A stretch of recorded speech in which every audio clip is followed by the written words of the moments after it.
La Fuerza Quds, la milicia proxy de Irán, armas geopolíticas en Oriente Medio.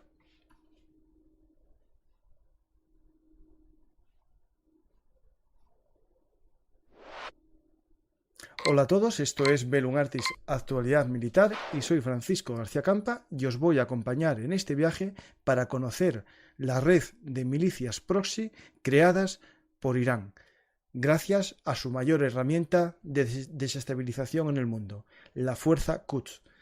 Vamos a conocerla y ver sobre todo a sus malvadas criaturas, entre ellas Hamás y Hezbollah.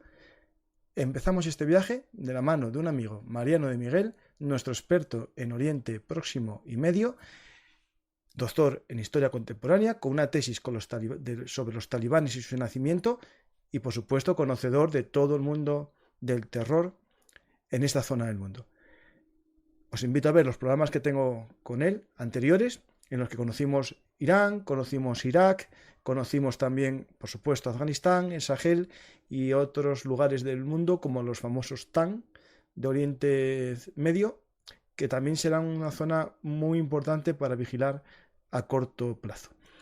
Empezamos el programa, espero que os guste, que os sirva para descubrir este mundo cada vez más complejo y también un poco la vinculación con lo que está sucediendo en Israel tras el funesto sábado sangriento en el que en una ola de terror volvieron a sacar la guerra árabe-israelí, palestino-israelí, pero esta vez con un enfoque que nos deriva más a atentados terroristas tipo ISIS que a una guerra de guerrillas como pudo ser en otros momentos. Vamos a ver lo que sucedió de la mano de Mariano y ver cómo se crearon esos monstruos que están desestabilizando no solamente a Israel, sino a todos los países en los que están instalados.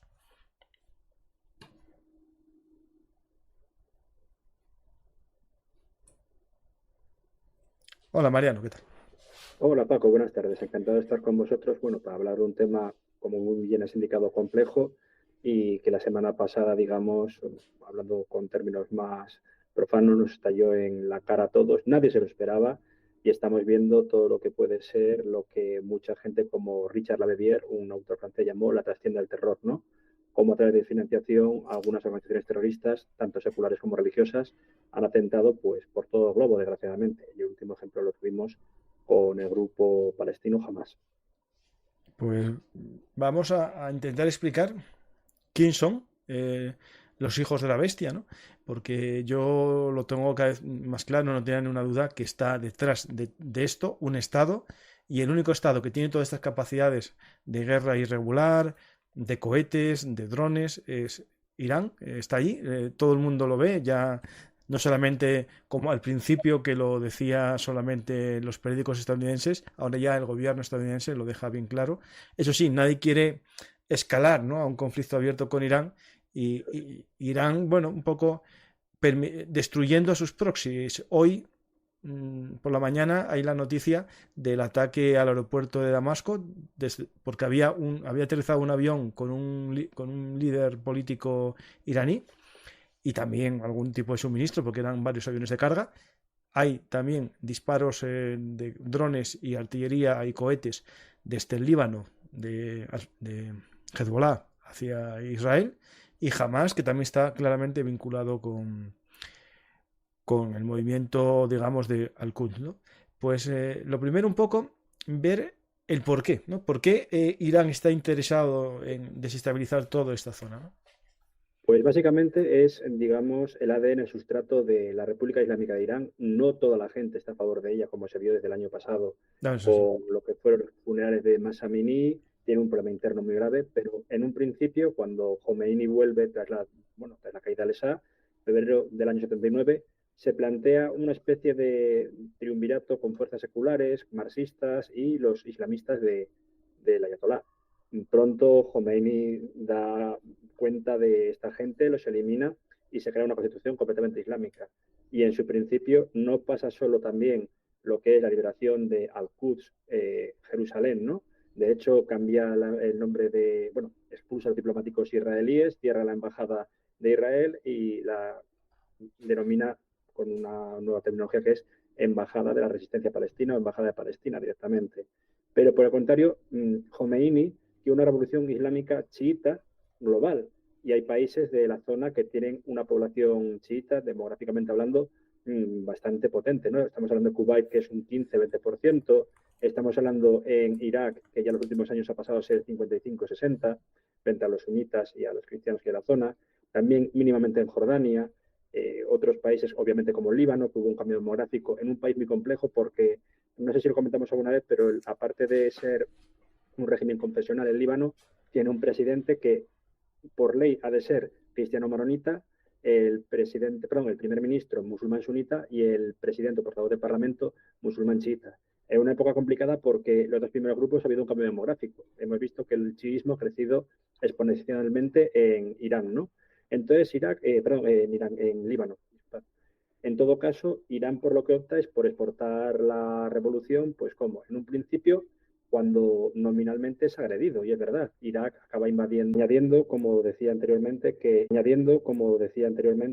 Irán intenta exportar todo lo que es este creciente fértil chiita, esa media luna chiita, a través primero de diplomacia con partidos como Al-Dawa, también militantes, ¿no? Que son prohibidos en Irak. Hay varios atentados y esto da pie a la invasión de Irak a Irán por el Chat el Arab, etcétera, la región de Juzestán. Pero en aquellos instantes también surge una fuerza de choque, que hemos oído hablar muchas veces de ella, como es la Guardia Revolucionaria iraní, el IRGC, por sus siglas en inglés. Posteriormente, en las postrimerías de la guerra Irán-Irak, cuando está firmando con un Khomeini moribundo y un Saddam extenuado por las deudas, todo lo relativo a lo que es la paz envenenada, ¿no? El cáliz de envenenado que dijo Khomeini antes de morir, se crea una fuerza subsidiaria llamada Fuerza Quds, Fuerza Jerusalén, que son ya, digamos, una subdivisión de las fuerzas especiales iraníes. Añadir también, si puedo, que siempre se piensa que su primer y único director, o bueno, digamos, secretario, por así decirlo, era el general Qasem Soleimani, eliminado, asesinado por Estados Unidos a inicios de 2020, poco antes de la pandemia coronavirus, ¿no?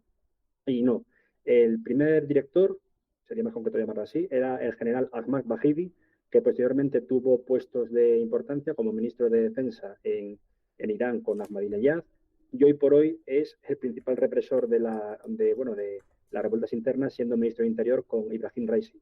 Decir que Ahmed Bahidi a día de hoy no puede viajar a Occidente, salvo algunos países nominalmente aliados con Irán, debido a que tiene una orden de Interpol para detenerle e interrogarle por los terribles atentados de la AMIA, la Asociación Mutual Israelí Argentina, bombardeada en Buenos Aires en el año 94, en julio del 94, si no me equivoco. Más o menos esto sería un prefacio de lo que es las fuerzas especiales iraníes. ¿Y qué son exactamente? Es decir, ¿son fuerzas especiales como aquí podemos pensar que son para el rescate de rehenes, toma de destrucción de puntos fuertes? ¿O es más bien como los Green Beret americanos, los Buenas Verdes, que se encargaban de entrenar a otros grupos guerrilleros? Es decir, esto no es nada nuevo. Los Buenas Verdes ya lo hicieron en Vietnam. Es algo parecido, ¿no? A ese tipo de fuerza Pues especial, ¿no? básicamente esto es lo que has dicho. Tanto son grupos de defensa, por ejemplo, hubo en 2017-2018, no recuerdo bien, un intento de la toma del Majlis, del Parlamento iraní, por parte de un grupo, nunca se supo si era Yundullah, que son unos fundamentalistas sunitas que de encima de una etnia bastante reprimida en Irán, como son los baluches, o si era el propio Daesh, ¿no? El mal llamado Estado Islámico. Ahí sí, fuerza de rescate, de defensa, etcétera, pero también, como muy bien has indicado, han entrenado a grupúsculos como es Hezbollah desde su nacimiento, cuando se llamaba Organización de la Yihad Islámica, posteriormente a Hamas en el año 87, cuando empieza la primera intifada, que hemos de decir una cosa importante, que es que Hamas era un grupo nominalmente muy nacionalista palestino, poco tenía de religioso, a pesar de que estaba presente el jeque Yassin, este hombre en silla de ruedas que asesinó a Israel en el 2004, pero luego hay dos factores que son curiosos. Uno, la injerencia de Irán, lógicamente, para crear su proxy, pero también, y esto tiene que decirse porque lo ha admitido todavía hace poco, es Shlomo Ben-Ami, antiguo secretario de Seguridad Nacional Interna israelí, cual admitía que en muchos casos el gobierno de Isaac Samir y posteriormente grupos conservadores habían dado armas subrepticiamente y dinero a Hamas para desprestigiar a la OLP, que está muy en la órbita de un enemigo como era la Unión Soviética, ¿no? Claro, esto hay que entenderlo que hubo una guerra civil, ¿no?, entre los dos grupos. Claro, claro, eso posteriormente hubo una guerra civil entre Al-Fatah y Hamas en 2007, cuando Hamas gana aquellas elecciones legislativas en 2006, que realmente no es que la gente creyese en el programa de Hamas, lo admiten muchos palestinos con los que he tratado, ¿no? Me decían, fue un toque de atención ante la inmensa corrupción heredada de la muerte de Arafat. Uno de cada 4 puestos civiles, me dijeron, de funcionario, tenían que pagar una mordida para poder llegar a ellos, ¿no? No eran oposiciones, eran mordidas. Bueno, Entonces, ese cansancio se demostró en muchas más cosas. Por ejemplo, el sobrino de Arafat, Musa Arafat, fue asesinado cuando era jefe de la policía en Ramallah. Le mataron de una forma bastante atroz, le tirotearon, luego le atropellaron con un coche, pasaron por un todoterreno por encima, pero había cansancio, ¿no? Entonces, en aquellos instantes, cuando surge ya el germen de Hamas, a lo bestia, gana esas elecciones legislativas de 2006, y luego un intento de retomar por la fuerza Gaza en 2007 al Fatah, o bueno, la OLP, hay una mini guerra civil de 10 días, bastantes muertos, se expulsa a Fatah de la franja de Gaza y desde entonces pues Gaza está cerrado a cal y canto bajo un régimen que, bueno, pues autores como Matthew Resnick, creo que se llama, que tiene un libro sobre Hamas, Matthew Levitt, perdón, tiene un libro sobre Hamas, editado por Belacqua, admitía bueno, que Hamas se ha convertido ahora en Hamastán, ¿no? Por así decirlo. Hamas, perdón, la franja de Gaza. Hay que entender que lo que buscan ya no es un Estado palestino ordinario, sino un califato, que puede ser más amplio incluso que la propia Palestina, ¿no? En el caso de Hamas, ahora, bueno, ha cambiado lo que es la carta fundacional, como también ha cambiado la carta fundacional de Hezbollah del 85, la de Hamas del 87-88, pero cuando se implementa la nueva carta, cuando se desplaza por parte del actual líder de Hamas, Ismael Haniyeh, a otro mucho más radical, como es Khalid Mesal, se habla de que se quiere un Estado islámico, pero solo en el territorio palestino y algunas partes de los territorios perdidos en el 67. Es muy similar a lo que planteaba el Frente Islámico de Salvación en Argelia. No querían ir más allá, pero querían un Estado islámico en Argelia. Aquí en este caso Estado Islámico en Palestina, pero quizá la Palestina histórica. Sí, yo es que había oído eso primero, que no reconocían el Estado de Israel y después en una evolución dijeron que sí, pero en la frontera del 60 y... Eso es, frontera del 67, que se permitiese volver a los refugiados incluso del 48, lo cual plantea un problema porque son una diáspora de las más grandes del mundo, ¿no? Están en Irak, en Líbano. También he de decir una cosa, siempre que se saca el tema de la solidaridad árabe hacia los palestinos, hablé con un profesor universitario palestino y dijo que el peor apartheid que sufrió, aparte de lo que podía pasar en Israel, había sido en Kuwait. Viviendo en Kuwait desde hacía 30 años no pudo acceder a la nacionalidad. Su hijo nació allí y no podía. ¿Por qué? Porque esa gente plantea que son como invitados y cuando se firme la paz volverán a su país. Claro, no, y por ejemplo Jordania tiene un problema que casi la mitad de la población real es de origen palestino. Más, supera. Ya hay más palestinos que transjordanos, todo se ha dicho. La propia reina Rania es kuwaití, pero palestina. Entonces tenemos esta fuerza del Quds que se crea a priori para asuntos internos, ¿no?, de operaciones especiales en la guerra contra Irak, va desarrollándose y ahora comienza ya una fase como internacional, ¿no? Yo encontré aquí un mapa, espera, si lo encuentro, que son los áreas de operaciones de las fuerzas al Quds, como que tiene como dividido el mundo. Espera, sí, creo que me lo mandaste, que incluso tiene presencia en... No, esos son los grupos que creó, que eso lo hablamos después. Pero esto es como una especie, lo voy a traducir para leerlo más fácil, no he traduciendo en inglés. La fuerza se describe como activa en decenas de países, según el ex oficial de inteligencia del ejército estadounidense, David Dionisi. La fuerza Quds está organizada en 8 direcciones diferentes, según su ubicación geográfica. Países occidentales, excluyendo Turquía, antigua Unión Soviética, Irak, uno es eso, 2 son eso. Ahora el tercero Irak, el cuarto Afganistán, Pakistán e India, el quinto Israel, Líbano y Jordania, el sexto, espera que hay algo raro, pavo. ¿Qué es pavo?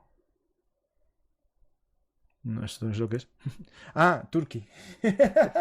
Claro, Turquía. Claro, Turquía es porque puse traducción automática, claro. Sí. África del Norte y otro que es la península arábiga. Ahí tenéis un poco el mapa. Sí, se parecen mucho en esos 8 subdirectorios, se ha dicho, ¿no? Sí. La Mujabarat y la sección externa de Saddam Hussein tenía 10 directorios. El más importante Estos 10. era el 10, perdón. pues también tenía 10 la Mujabarat. Y la Mujabarat, el primero de ellos y el más importante que utilizaba de fuerza proxy, era justamente otro grupo considerado terrorista hasta hace poco por la Unión Europea, como era los mujahidines de Irán, del pueblo iraní, que era una rama islamo-marxista, se coja como se coja, pero que había atentado contra intereses tanto kurdos como iraníes, etcétera. Aquí, y había también una subdivisión palestina. Entonces, lo de la Fuerza Quds, claro que sí, desde luego tiene que ser así, porque has hablado de, sobre todo, también área balcánica, y no sé si la gente recuerda que en 2012 hubo un ataque contra varios vuelos, me parece que eran, o turistas israelíes, en Burgas, en Bulgaria. Un atentado tremendo, que de hecho a uno de los atacantes de la Fuerza Quds le capturaron porque se le detonó antes de tiempo una bomba y perdió una mano y un pie.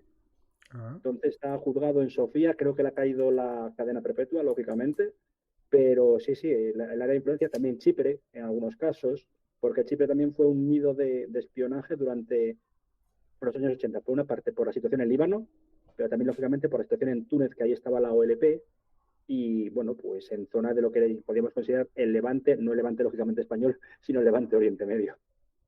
Estoy buscando ahora que buscaba lo del atentado ese y me sale aquí una cosa muy importante, muy interesante, que eso ya lo había hecho yo en el programa que hice con Lucas Martín sobre el tema de todo lo que tiene que ver con el ejército revolucionario frente al ejército nacional, que es que se financia con empresas, ¿no? Hay empresas iraníes que realmente son gestionadas para financiar al ejército revolucionario, ¿no?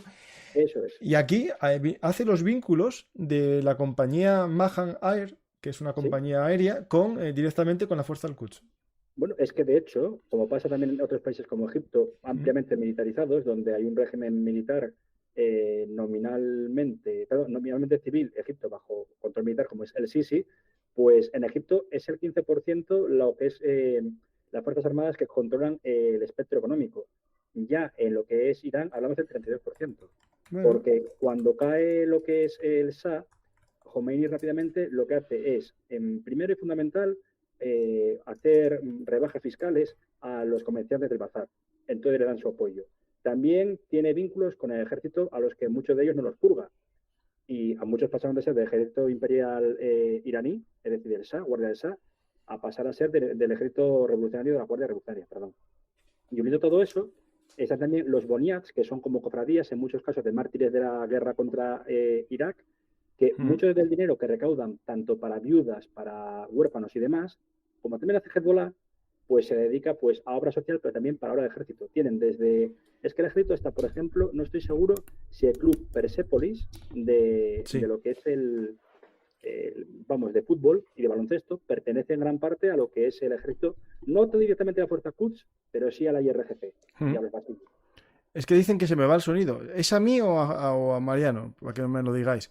Pues hablando de lo que comentamos de compañías aéreas, propiedad de milicias o del ejército, tengo un programa que trata justo ese fenómeno en México, que está creándose compañías aéreas y aeropuertos gestionados por el ejército para financiar al ejército. Lo vi el programa, muy interesante. Se llama Militarización de la Vida Civil. Exactamente, es una privatización manu militari de la vida civil, efectivamente. Y en Irán, pues incluso la industria aeroespacial, que en los últimos años ha crecido exponencialmente, yo creo que está siendo bastante potente, bastante impresionante.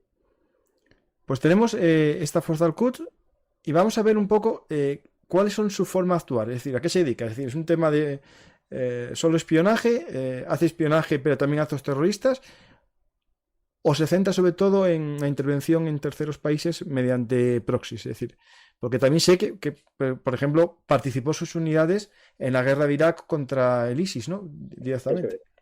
Pues entre el año 88 y 98 fue básicamente de defensa y represión interna con Ahmed Bahidi, ¿no?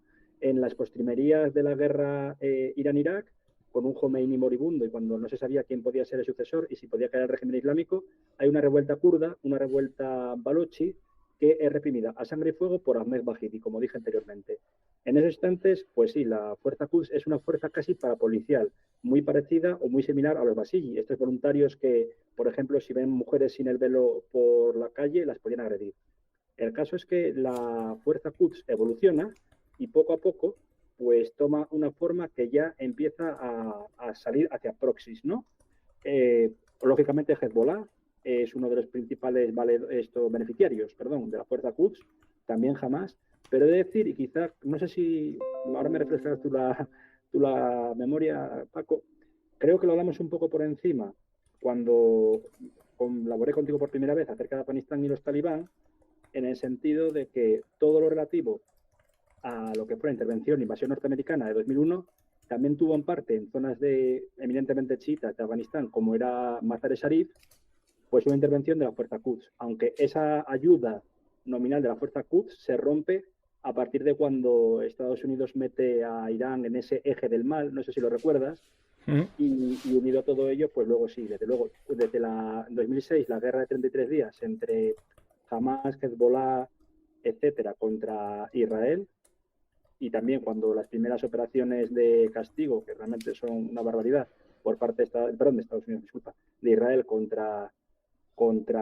Gaza en 2009, 2008, 2009 y 2014, ahí sí que sabemos que Qasem Soleimani fue el principal valedor de esa expansión de la fuerza Quds por todas las zonas de Oriente Próximo y el Levante, con aras de establecer, digamos, no iban a llegar al poder, salvo como fue en Irak, tras el cambio de, digamos, la caída de Saddam Hussein de la invasión y la llegada de un régimen no cliente de Teherán, pero sí muy vinculado, porque, por ejemplo, lo que fue el primer ministro Nuri Maliki se llamaba el hombre de Teherán en Bagdad, ¿no? Es decir, hay unos momentos de evolución que son 1988-1998, régimen, estilo de fuerza interna de represión. 98-2006, expansión, y a partir de 2006, pues proxies por todo Oriente Medio, e incluido incluso, pues en Europa, ha habido asesinatos que estaban vinculados a la fuerza Quds. Pues tenemos, para mí, vamos a ir, voy a poner el mapa un poco de ese mapa que te pasé a ti al WhatsApp para que te orientes un poco. Eso es, sí. Y tenemos, bueno, el programa de Irak, que lo recomiendo, que es muy buen programa. Tuvo poco éxito porque era cuando éramos pocos, ahora ya somos 10.000 seguidores. Ya crecimos, Mariano, pero en aquel programa éramos poco. Y recomiendo a la gente que lo vea para que entienda todo lo que está sucediendo ahora, porque Irak sigue siendo un elemento clave.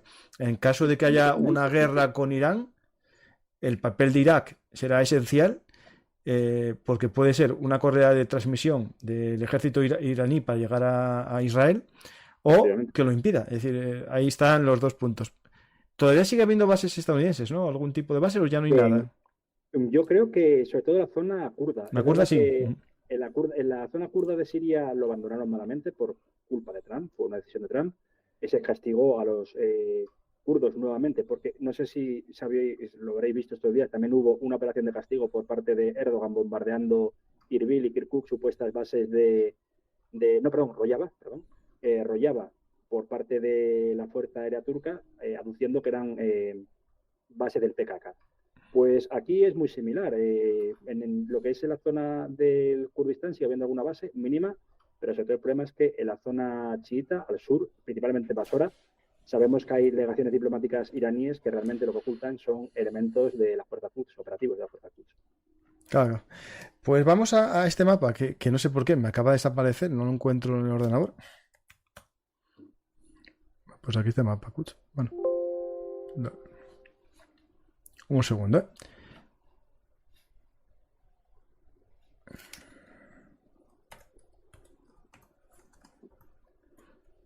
Y tenemos el mapa de todos los grupos que más o menos están en el ámbito, ¿no? O en la esfera de estos hombres. Voy a ver si puedo aumentar la imagen porque no la veo muy bien en este formato. Ahora. Bueno, tenemos empezamos por Irak, que ahí tenemos el movimiento, las unidades de movilización popular, que estarían ahí. Exactamente, que es Qais al-Ghazali, que el líder era muy amigo de Qasem Soleimani. Abu Hadi al-Muhandis, la persona que es asesinada en el aeropuerto de Bagdad junto a Qasem Soleimani, era el subdirector de esa unidad, y Qais al-Ghazali es ahora parlamentario en la Asamblea Nacional iraquí, representando un grupúsculo que debe ser el tercero en cuanto al número de diputados, ¿no? Es importante también, supongo que si estás en Irak aparecerá la rama local de Hezbollah que se llama Kataib Hezbollah, Sí, Falange de Hezbollah. está Kataib Hezbollah, Ba'ath Organization, Azab. Bach son los grupos batistas de iraquíes y de Saddam, sí, sí. Y está metidos en el ámbito también de ellos ahora. Porque el enemigo de mi enemigo es mi amigo. Se les Sí, paga sí, es como cuando, por ejemplo, una fuerza sufí, como era la Orden Naqshbandi, se une a Estado Islámico para expulsar a los persas infieles, como decían ellos, de Bagdad. Mm. Es curioso. Estas guerras hacen extraños compañeros de cama. Después está la Asab Ahil al-Haq. A Said al-Haq, sí, sí, sí. Que esa es muy, muy independiente. Es verdad que era la que pertenecía en un principio al movimiento de Muqtada al-Sadr, este clérigo que desafió con 30 y poco años a lo que era tanto Irán como a Estados Unidos, iba por libre. De hecho, al final, una parte de ellos se convirtió en partido político y fue una alianza, incluso con comunistas, a las parlamentarias de 2018 en Irak. No deja de ser una milicia bien armada y bien entrenada. Después tenemos Harakat Hezbollah al-Nujaba. Otro Hezbollah, sí, uno de los múltiples que hay. Que estos, en cambio, son más bien, no sé si me equivoco, pero me parece que están formando por kurdos. Kurdos chiitas. Kataib Sajid al-Shulhada. Al-Shujada, un grupo que también surgió durante todos estos grupos, los que aparecen en Irak, 95% de ellos principalmente están localizados en Basora, al sur, donde está el creciente chiita, y surgieron a raíz de la invasión estadounidense. Claro. Sobre todo, pero principalmente las bajas, porque a los que están al sur, la época de la ocupación, eran soldados británicos. Sí, sí, porque los desembarcan. Pero después estos, digamos, llegaron a perfeccionarse cuando luchan contra el ISIS, ¿no? Efectivamente, de hecho, cuando está a punto de caer, creo que era sobre julio-agosto de 2014, Bagdad, que es que estaban creo que era a 50 kilómetros de Bagdad, el ISIS, o Daesh, Estado Islámico, el mal llamado Estado Islámico, aterrizó Qasem Soleimani, pidió permiso nominalmente a un ayatolá, Arias Sistani, para que pudiesen reclutar también sunitas, y lo frenaron gracias a estas fuerzas, ¿no? Y de hecho, lo que hizo Soleimani a este hombre, no a Yazalawi, sino al antiguo primer ministro iraquí, Nuri al-Maliki, no Yazalawi, Nuri al-Maliki, le dijo, dimite o desde luego damos un golpe de Estado nosotros aquí. O sea que su expansión geopolítica en Irak fue total. Y obviamente es verdad que Alawi, este hombre, pues el primer ministro iraquí, Maliki, nunca me acuerdo el nombre, dimite y se trae a otro de su mismo partido, pero más, digamos, abierto tanto a colaborar con Estados Unidos como con Irán. Y después tenemos otro grupo que ya es Kataib al-Imam Ali. Sí, eso justamente fue lo que era la milicia del Ayatollah Ali al-Sistani. Era un régimen, vasallo de Irán, o milicia vasalla de Irán, pero luego permitió con un decreto, un decreto islámico del Ayatollah Ali al-Sistani, creo que sigue vivo con 95 años, imagínate, es una persona, claro, quiero decir, importante dentro del espectro religioso, que tanto sunitas como cristianos se estuviesen en esa unidad para frenar al Estado Islámico. Y desde luego fue los que frenaron, con un número de bajas bastante considerable. Pues nos vamos... Aquí, claro, el tema que podemos tener en la zona de Irak, ¿no?, es que esto también sirve para luchas internas entre ellos, porque hay una minoría que era la que gobernaba, la suní, que cada vez es más minoría, los kurdos, que están autónomos ya casi en su zona, y después los chiitas, que habrá, me imagino, chiitas que quieren la independencia y otros chiitas que sueñan con la unión con Irán, ¿no? Hay mucho de lo que se habla de gran creciente, ¿no? Como también se habla de, por ejemplo, para Kosovo, la Gran Albania. Se habla también de estas expansiones territoriales de esos estados que se hicieron a escuadra y cartabón, desgraciadamente, de la Primera Guerra Mundial, siendo uno de los más artificiales Irak, porque, como sabemos, el norte, la provincia de Nínive, era una mezcla árabe-kurda, el centro era completamente sunita y el sur pertenecía efectivamente a parte de Irán, ¿no? Luego hay esa especie de mezcolanza, pero hoy por hoy lo que sí se consiguió a través de la Fuerza Quds, y se me diga lo que se me diga, fue una limpieza étnica y traslado forzoso de población sunita de la capital, de Bagdad. Con lo cual ya no hace falta unirse a Irán. Bagdad, el legislativo, etcétera, está copado de chiitas. Yo tengo el recuerdo de que durante la época de Saddam Hussein era Bagdad aproximadamente pues 55% sunita y el resto, 45%, pues cristianos que había todavía, chiitas, y por ejemplo, el caso más claro lo vimos en una parte, un suburbio de Bagdad, llamado Ciudad Saddam, que se ha convertido en Ciudad Sadr.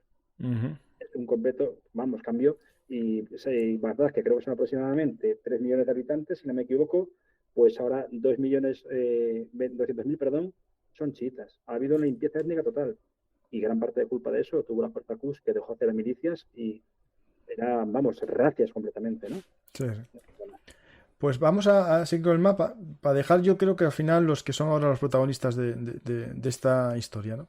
Efectivamente. Nos vamos, por ejemplo, a Bahrein, que también Sí, hay dos grupos, la Saraya al-Attar y sí. la Saraya al-Mokhtar, ¿no? Es decir, dos grupos La que Sharia también están Mokhtar ahí. es la más peligrosa. No sé si recuerdas que, bueno, o quizá la gente no lo sepa, pero Bahrein es un caso de una monarquía, vamos a decir, estilo un emirato en este caso, muy similar a lo que fue Saddam durante el Irak de Saddam Hussein, Irak bacista, aquí con enclave religiosa, durante los años 80-90, ¿no? Es decir, Bahrein hay una dinastía, no recuerdo el nombre de la dinastía, vais a disculparme, pero son un 20% de la población y son sunitas.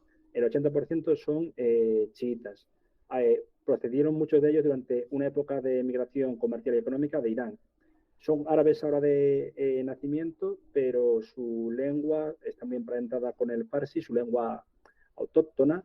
Asimismo, también el árabe es lengua franca, lógicamente, pero siguen siendo chiitas y se piensan que pueden ser, pues eso, proxies iraníes. Y no sé si recordáis que en 2011 uno de los primeros países que se levantó durante la primavera árabe, la mal llamada primavera árabe, fue Bahrein. ¿Cuál fue la respuesta?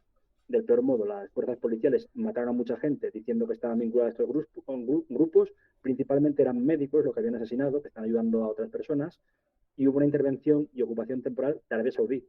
De hecho, la imagen más icónica es una plaza que se llama en Manama, la capital, Plaza de la Perla, era como una especie de construcción con forma evidentemente de perla, pues para dar el toque como diciendo aquí no se mueve nadie, la bombardearon los saudíes y la expulsaron.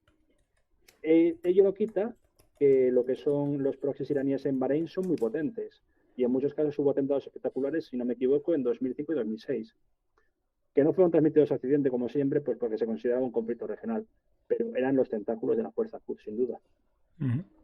Pues tenemos esto que es verdad que me acuerdo yo de aquello en aquel momento, de esto que ahora parece que está tranquilo, ¿no? Pero son cosas larvadas ahí, latentes, que en un caso de un conflicto, Irán empezaría a estallar por atrás, ¿no? Es decir, Efectivamente, es una olla en ebullición, como se dice, ¿no? O un volcán durmiente, pero que de repente el volcán durmiente no significa igual que apagado, ¿no? El volcán durmiente sigue teniendo sus componentes y como haya un terremoto por la zona, pues lógicamente la lava sale en modo explosivo, nunca mejor dicho. sí, sí. Pues nos vamos a otro lugar, vamos a saltar hacia Yemen, que es un lugar Yemen. bastante importante, el Yemen, porque es la puerta del Mar Rojo y del Golfo Pérsico también. Y del También. Cuerno de África, efectivamente. Y encima Yemen tiene el problema de que mucha gente habla de tanto de Alemania Federal, Alemania Democrática, Corea del Norte, Corea del Sur. Poca gente recuerda que durante aproximadamente, si no me equivoco, 23 años o 25 años, no recuerdo bien, hubo un Yemen del Norte Ujú. y un Yemen del Sur que fue el único estado marxista árabe. Al final hubo una reunificación, pero ¿qué problema hay? Que el 80% del país es chiita. Aquí no gobierna una minoría sunita, ¿eh?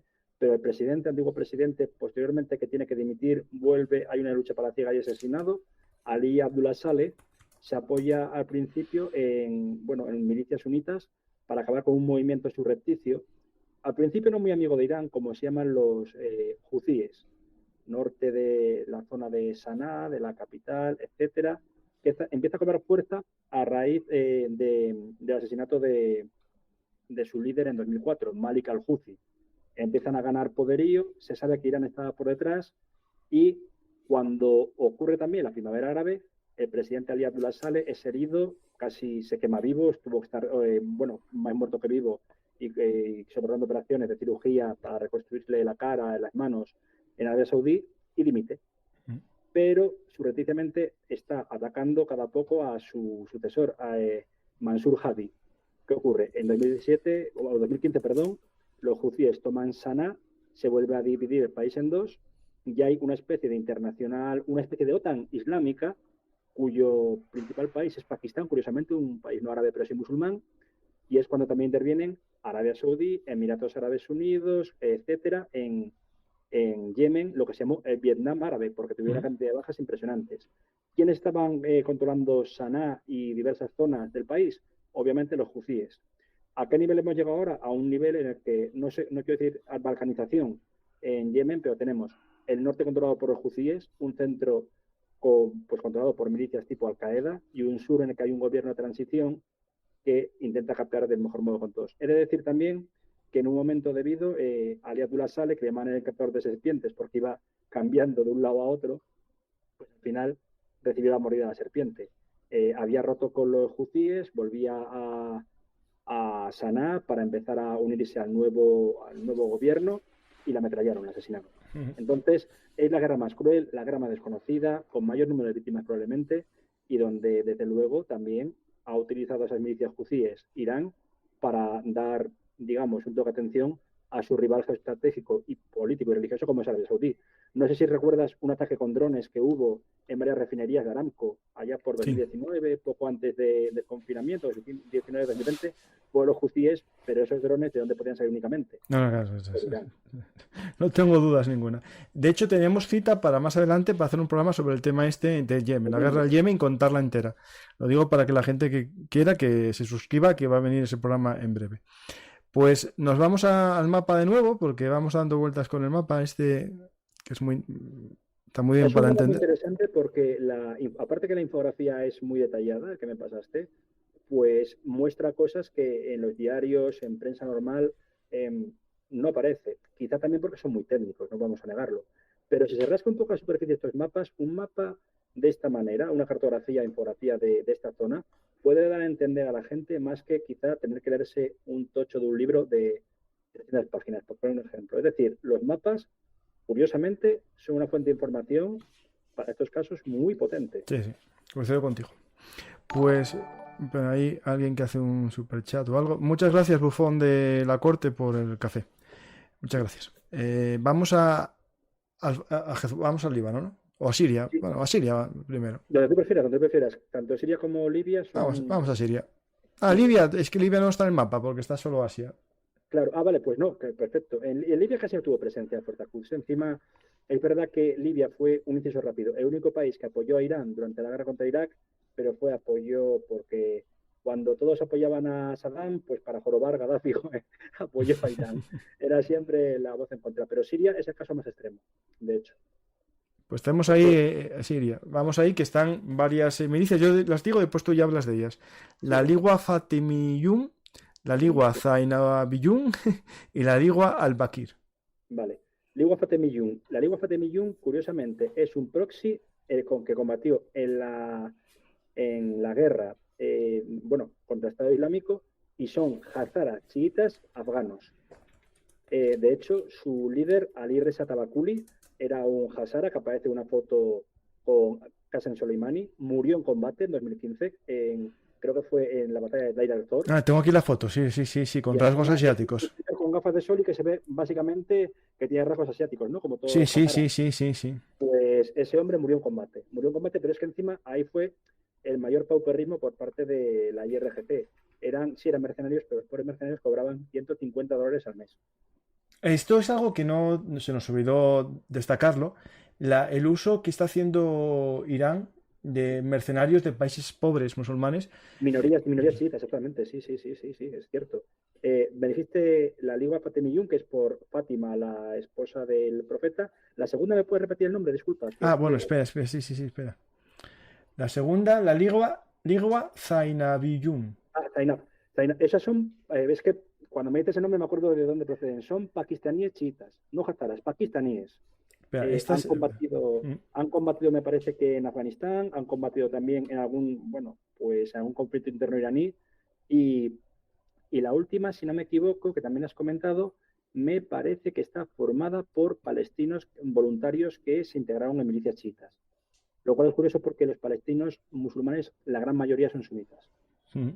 Espera, la busco esa, a ver si tengo alguna foto de la segunda, que para mí estos nombres son Zainabiyun. No, es que encima en muchos casos mezclan lo que es el urdu, el árabe, el farsi, es un trabalengua, es bastante tremendo. Cuando se dice ligua es como brigada, si no me equivoco, la traducción del árabe. Y efectivamente son así, son brigadas que se crean de no más de 150 a 200 hombres, que el caso más común es que son muy buenos combatiendo en guerra urbana, pero también en guerra en el desierto. Aquí hay una imagen de un vehículo tal que dice que es de la Ligua Zanebillón, pero no se ve las personas. Y ahora busco de la otra Ligua, que es la Ligua Al-Bakir. Al-Bakir, que es, en muchos casos son palestinos, pero también hay mucho iraquí y viene a ser por Bakir al-Sadr, el padre de Muqtada al-Sadr, que fue asesinado por Saddam Hussein de una forma horrible, creo que fue torturado mientras veía cómo violaban a su hermana, algo, bueno, no voy a nombrarlo mucho porque a lo mejor lo censuran y no quiero, pero fue una muerte, como todos sabemos lo que eran los servicios de seguridad de Saddam, terrible, de la manera y la tortura más inhumana, si es que ya la tortura por sí no es inhumana, ¿no? Yo no sé si estás viendo el YouTube, voy a ponerte uno de los emblemas que usa esta Ligua Al-Bizum, que es el presidente de Siria con gafas de sol, todo el postureo.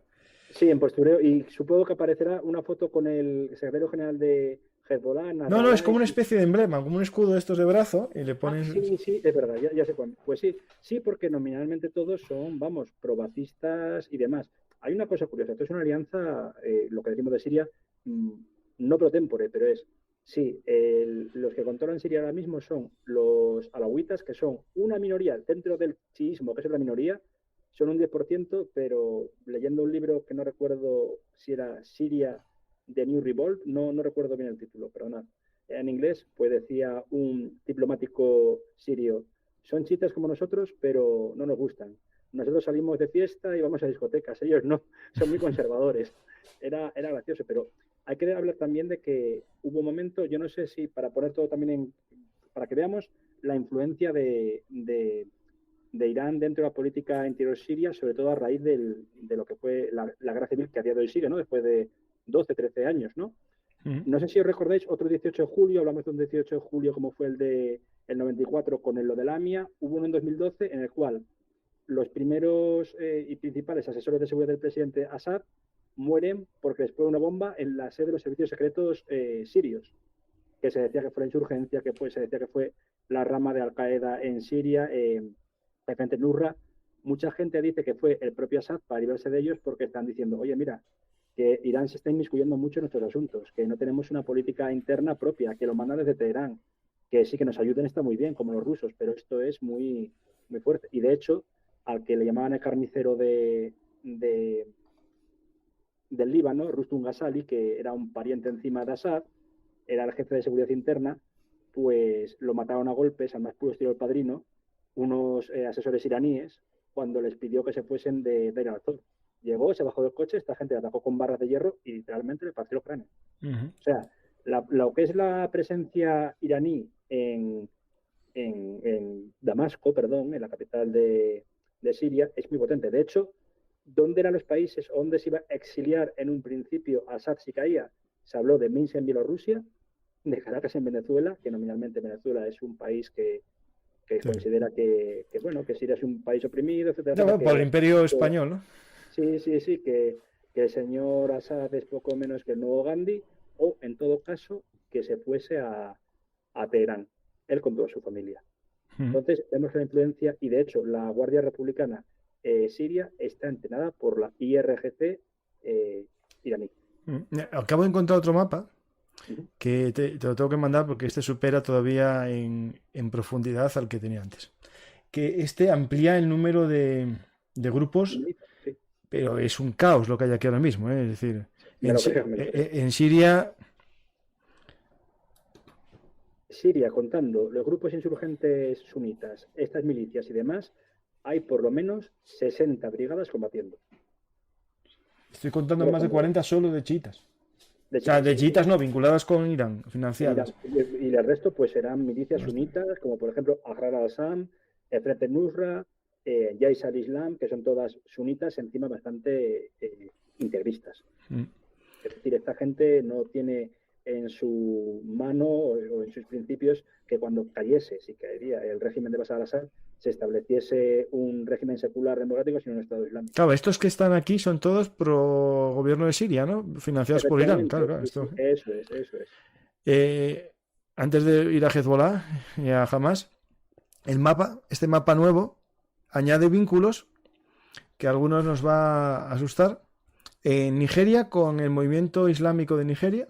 Sí, no tiene nada que ver con Boko Haram, ¿eh? Es que hay Sí, una sí. minoría. Bueno, a ver, Nigeria es un país, con perdón, que tiene un problema demográfico muy grave.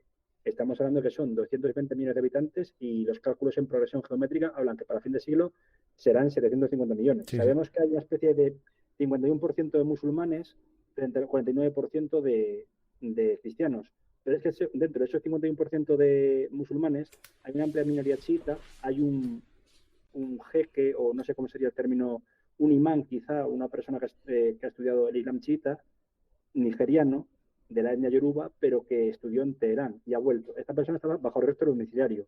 Y este grupo que tú indicas, cada poco hace atentados, no tan brutales, lógicamente, como los de Boko Haram, pero es verdad que atacan pues directamente mezquitas suníes, etcétera, e intereses suníes. Y se sabe que están financiados por Irán, desde luego. Yo llegaba a ver que la mano, no me creo mucho esto, pero decían, y quizás esto había sido Marruecos para desprestigiar al Frente Polisario, que el Frente Polisario también recibía dinero de Irán. Está en este mapa también. Este mapa también ves. Sí. Sí, sí. Me suena esa infografía, sí, sí. Que aparecía en Atalayar o algún sitio de estos. Sí, sí, sí. Esta es de Katisma Bulteni, que no sé lo que es. Mepa News, pero lo saqué de una página de estas tipo Talayar.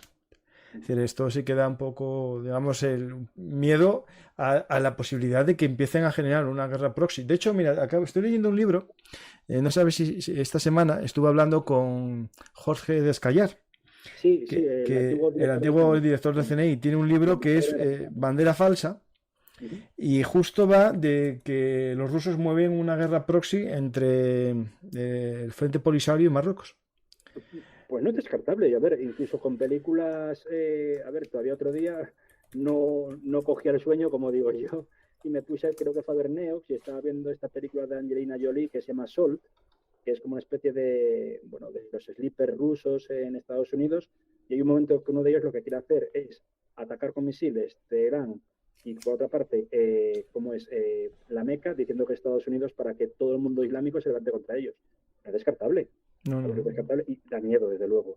En este caso, lo de Frente Polisario lo veo complicado, pero lo de Nigeria es un hecho. Y no sé si también estará por ahí Kenia, está Somalia con Al-Shabaab, etcétera. Presta mucha atención en este mapa a Afganistán, también hay varios grupos Sí, bueno, porque los hazaras y demás que están combatiendo incluso cuando hablamos aquel día, la primera que vine a tu programa en marzo de este año, hablamos de lo que era pues las milicias, el grupo de los 7 Peshawar, que eran los que combatieron a los soviéticos, pero también hubo un grupo de 8 de Teherán, que eran chiitas que combatían a los soviéticos que se habían sentido desplazados, ¿no? Entonces, eso es un hecho. Es como también habrá en Pakistán, porque en Pakistán sabemos que hay un movimiento muy virulento, ¿no? Incluso armado contra los chiitas, también contra los cristianos, contra los ahmadiyya, y pues no sé qué más país decir, quizá Omán podría aparecer, Omán, pero obviamente hoy por hoy el grueso está Siria, Yemen, Afganistán y muy probablemente, como hemos dicho antes, el Líbano, pues porque ahí nació Hezbollah. Sí, pues vamos ahora a hablar de Hezbollah. ¿Qué es exactamente Hezbollah? Hezbollah es la traducción directa del título, el nombre del partido, perdón, me he adelantado, del grupo, significa el partido de Dios, Hizbi Allah, Hizb es partido, pues el partido de Dios. Al principio surge de una oscura organización que combate a los israelíes y a intereses estadounidenses en el Líbano a partir de la invasión israelí del 82, ¿no? En el cual, por ejemplo, el primer golpe de efecto de Hezbollah, antes de ser Hezbollah, por así decirlo, fue la voladura de la Embajada de Estados Unidos en el 83, hace 40 años, en abril, y ahora en octubre, pues me parece que para el día 18 se van a cubrir 40 años del ataque al cuartel de Marines en Líbano, a la Fuerza Multinacional y a las barracas de los paracaidistas franceses. Que fue uno de los primeros atentados suicidas de la historia. Con coche bomba, efectivamente. Es que creo que los sismógrafos de Amán en Jordania, del Instituto Cartográfico, se rompieron de la explosión que hubo, ¿no? De aquella se llamaba Organización de la Yihad Islámica. Tenía un lenguaje revolucionario muy parecido al de Irán. Ya de aquella Khomeini había mandado gente a lo que era el Líbano para dar caña a la guerra que ya vivía, guerra civil del año 76, y combatir a las milicias cristianas, por ejemplo, de Dani Samun, las milicias sunitas que había, que eran fundamentalistas, pero también hicieron atentados terroristas en toda regla, aparte de los que he comentado. Yo no sé si recuerdas o sabes quién es Steve Kerr, el entrenador de los Sacramento Kings, ¿no? de Sacramento Kings de Golden State, que jugó en Chicago, rubio, así blanquito de piel. Él nació en el Líbano porque su padre era un académico, Malcolm Kerr, de la Universidad Americana del Líbano. A este hombre, a su padre, lo asesinaron a tiros la yihad islámica en medio de Beirut. Tenía un libro maravilloso que recomiendo, no creo que lo podéis conseguir. Si queréis pagar $500, yo digo que está muy bien, no está traducido, que se llama La Guerra Fría Árabe, en la que hablaba todo lo que iba a pasar a raíz de estos acontecimientos de Khomeini, etcétera, ¿no? Pero ya hay una carta fundacional de Hezbollah en el 85, el 12 de febrero, en el cual dice que son una organización de resistencia que tienen vínculos con el triunfalismo y el principilismo, que se llama, creo que se llama, o el principalismo, perdón, iraní, y que quiere una revolución para establecer un Estado islámico en Líbano y expulsar a los infieles judíos, perros judíos, como dicen siempre, de su tierra. Lo que pasa es que Hezbollah tiene eso en el 85. En el 92, cuando llegan los acuerdos de 90-92 de Taif, la Meca, por la cual se acaba la guerra civil, empieza a decir, bueno, no nos desarmamos, pero también hacemos labor social. Empiezan a crear asociaciones, hasta equipos de fútbol y también de mártires.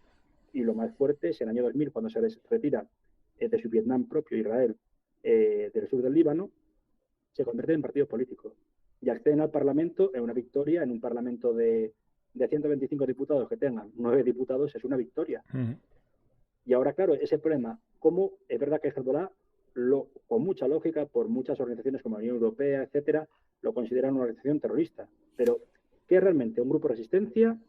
¿Una organización terrorista financiada por Irán? ¿Un partido político? Las tres cosas. No, puede ser las tres cosas, pero en el fondo el delincuente, ¿no? Tú puedes... el problema de esto es que pasó en España. Había un grupo que era ETA político-militar. Claro, el PM, que luego afortunadamente se desarmó y se convirtió en euskadi. Sí. Por eso digo que cuando un ente es solo uno, es todo terrorista. Cuando se divide en varios con una herramienta o tal, si se llegan a diferenciar, pueden evolucionar en dos elementos distintos. Pero aquí es todo uno, es decir, aquí el grupo militar y el político es el mismo. Por lo tanto, si el militar realiza terrorismo, es terrorista todo. Puede ser que tenga un secretario general que encima es un clérigo, ¿no? Como es Hassan Nasrallah, que lleva pues 30 años, porque el anterior líder, no recuerdo el nombre ahora, fue asesinado por Israel en un ataque con misiles desde un helicóptero, pero también tenía un líder militar, como era, y el nombre que voy a decir ahora le sonará a mucha gente, Imad Munier. Imad Munier, que bueno, no sé si os acordáis la película de Delta Force, famosa de Chuck Norris, aquel secuestro de avión y la tortura que hay de un marine estadounidense, que luego lo tirotean, ¿no? Pues eso sucedió en realidad y el que lo hizo fue Imad Munier con un marino, un buzo estadounidense llamado Robert Steinmer, aterrizaron en Atenas y lo cosió a tiros, literalmente, a saberlo, torturado. Imad Munier se le llamaba encima el hombre de mil caras porque sabía disfrazarse muy bien. Al principio había sido de la Guardia Pretoriana de Yasser Arafat, de la Fuerza 17, pero luego se unió a Hezbollah. Y hace 15 años justos, Imad Munier murió en Damasco con un atentado que probablemente fue obra del Mossad, cuando al sentarse en su coche había una bomba en el asiento y voló por los aires. Luego había otro líder, Mustafa Badreddin, que este hombre es curioso porque perdió una pierna en un atentado made in Irán en Kuwait, le condenaron a muerte en Kuwait, pero por la invasión de Kuwait por parte de Irak pudo salir de la cárcel en un prison break en toda regla. Huyó de nuevo al Líbano, pero claro, los servicios israelíes son muy potentes y en 2016, en un bombardeo del aeropuerto de Damasco, tal como el que me has comentado de Damasco, de Damasco en este caso, similar al que me dices hoy también de Damasco, pues murió y bueno, es una estética de mártir, el hijo de Imad Munier. Es que me llama la atención eso de los cartelitos que van con un roll-up por la calle y todas esas cosas, es que es una estética, claro, que aquí nos choca, ¿no? Nos parece un poco... Sí, aparte que también una cosa, si puedes ponerlo ahora, es que si pones el logo de Hezbollah y el logo de la Fuerza Quds es el mismo. Sí. Un fusil, una mano con un fusil, una AK-47. En el caso de Hezbollah me parece que también aparece una espiga de trigo y el color de Hezbollah es amarillo y verde. En el caso de la Fuerza Quds, azul y blanco, me parece. Azul y amarillo. Azul y amarillo también, vale. Entonces, ante esto, a ver, salta a la vista. Y bueno, hay una foto de Qasem Soleimani con Jihad Munier, el hijo de Imad Munier, cuando el funeral del padre, Jihad Munir muere en 2015 en los Altos del Golán ocupados por Israel en combate con los israelíes, y Soleimani ya sabemos que es asesinado por Estados Unidos a inicio de 2020. Entonces, lo que es Hezbollah, como he dicho anteriormente, ¿cómo lo definimos? Político, milicia, organización de resistencia, las tres cosas, es complicadísimo, pero desde luego, ¿qué es el músculo de Irán en la zona? Porque tiene una cosa muy buena. Aunque algunos se encontró, en la guerra civil de Siria, si encontrasen cadáveres de gente con uniforme de las Fuerzas Armadas iraníes o de la Fuerza Quds, se armaría un problema muy gordo. ¿A quiénes enviaban? A Hezbollah, que eran con sus propios distintivos y no pasaba nada. Lo mismo que ahora hacen con Hamas. El otro día, creo que fuiste tú que me mandaste la sala de control de Hamas, de drones, de los drones, dije, es igual que si estuviesen, en vez de en la Franja de Gaza, en Teherán. Sí. Y claro, los vínculos son muy constantes, es decir, no es algo que sea oculto, ¿no? Estos van en reuniones, vuelan para aquí, vuelan para allá. Hay gente, claro. Tenía puente aéreo casi cada semana a Beirut y a Damasco, es que era un hecho. Sigue explicando un momento una cosa, que voy a por un libro que estoy leyendo justo ahora mismo, que es la intervención del 2006 de Israel. La guerra de los 33 días, ¿cómo no? Sí. Vale. Bueno, en aquellos instantes, por poner un poco antecedentes a la gente, decir que, bueno, sabemos perfectamente que en 2006 hay un acontecimiento que es un terremoto geopolítico en Oriente Medio, ¿no? Que ha fallecido en 2004 Yasser Arafat, pues en este caso se busca un sucesor, hay unas elecciones internas en Al-Fatah y elecciones presidenciales por las cuales Mahmoud Abbas sale electo presidente. Mahmoud Abbas, que a día de hoy, con 88 años, el pobre hombre sigue siendo presidente de la Autoridad Nacional Palestina y de estar hasta harto de tanto lío, ¿no? Unido a lo de todo esto, es que hay unas elecciones en 2006 en Palestina, en la cual, como hablamos antes de empezar el programa, hay una bofetada a Fatah por su corrupción y ganas en estas elecciones legislativas lo que es Hamas. Inmediatamente hay un bloqueo, hay también tanto un bloqueo como sanciones por parte de la Unión Europea y un impasse de 2006 a 2007 en el cual al final hay una interguerra civil entre Fatah y Hamas, en la cual Hamas expulsa de la Franja de Gaza, no así de Cisjordania, a Al-Fatah, el partido de Mahmoud Abbas, el partido matriz que crea Arafat. Volviendo a 2006, hay una guerra entre julio-agosto de dicho año en el cual pues milicianos de Hamas, de Hezbollah y de la IRGC atacan un puesto fronterizo israelí, matan a cinco soldados israelíes y hieren a 2 reservistas y a otro lo secuestran. Los 2 reservistas mueren y el otro reservista, Gilad Shalit, se le mantiene preso en una cárcel de Gaza de 2006 a 2011.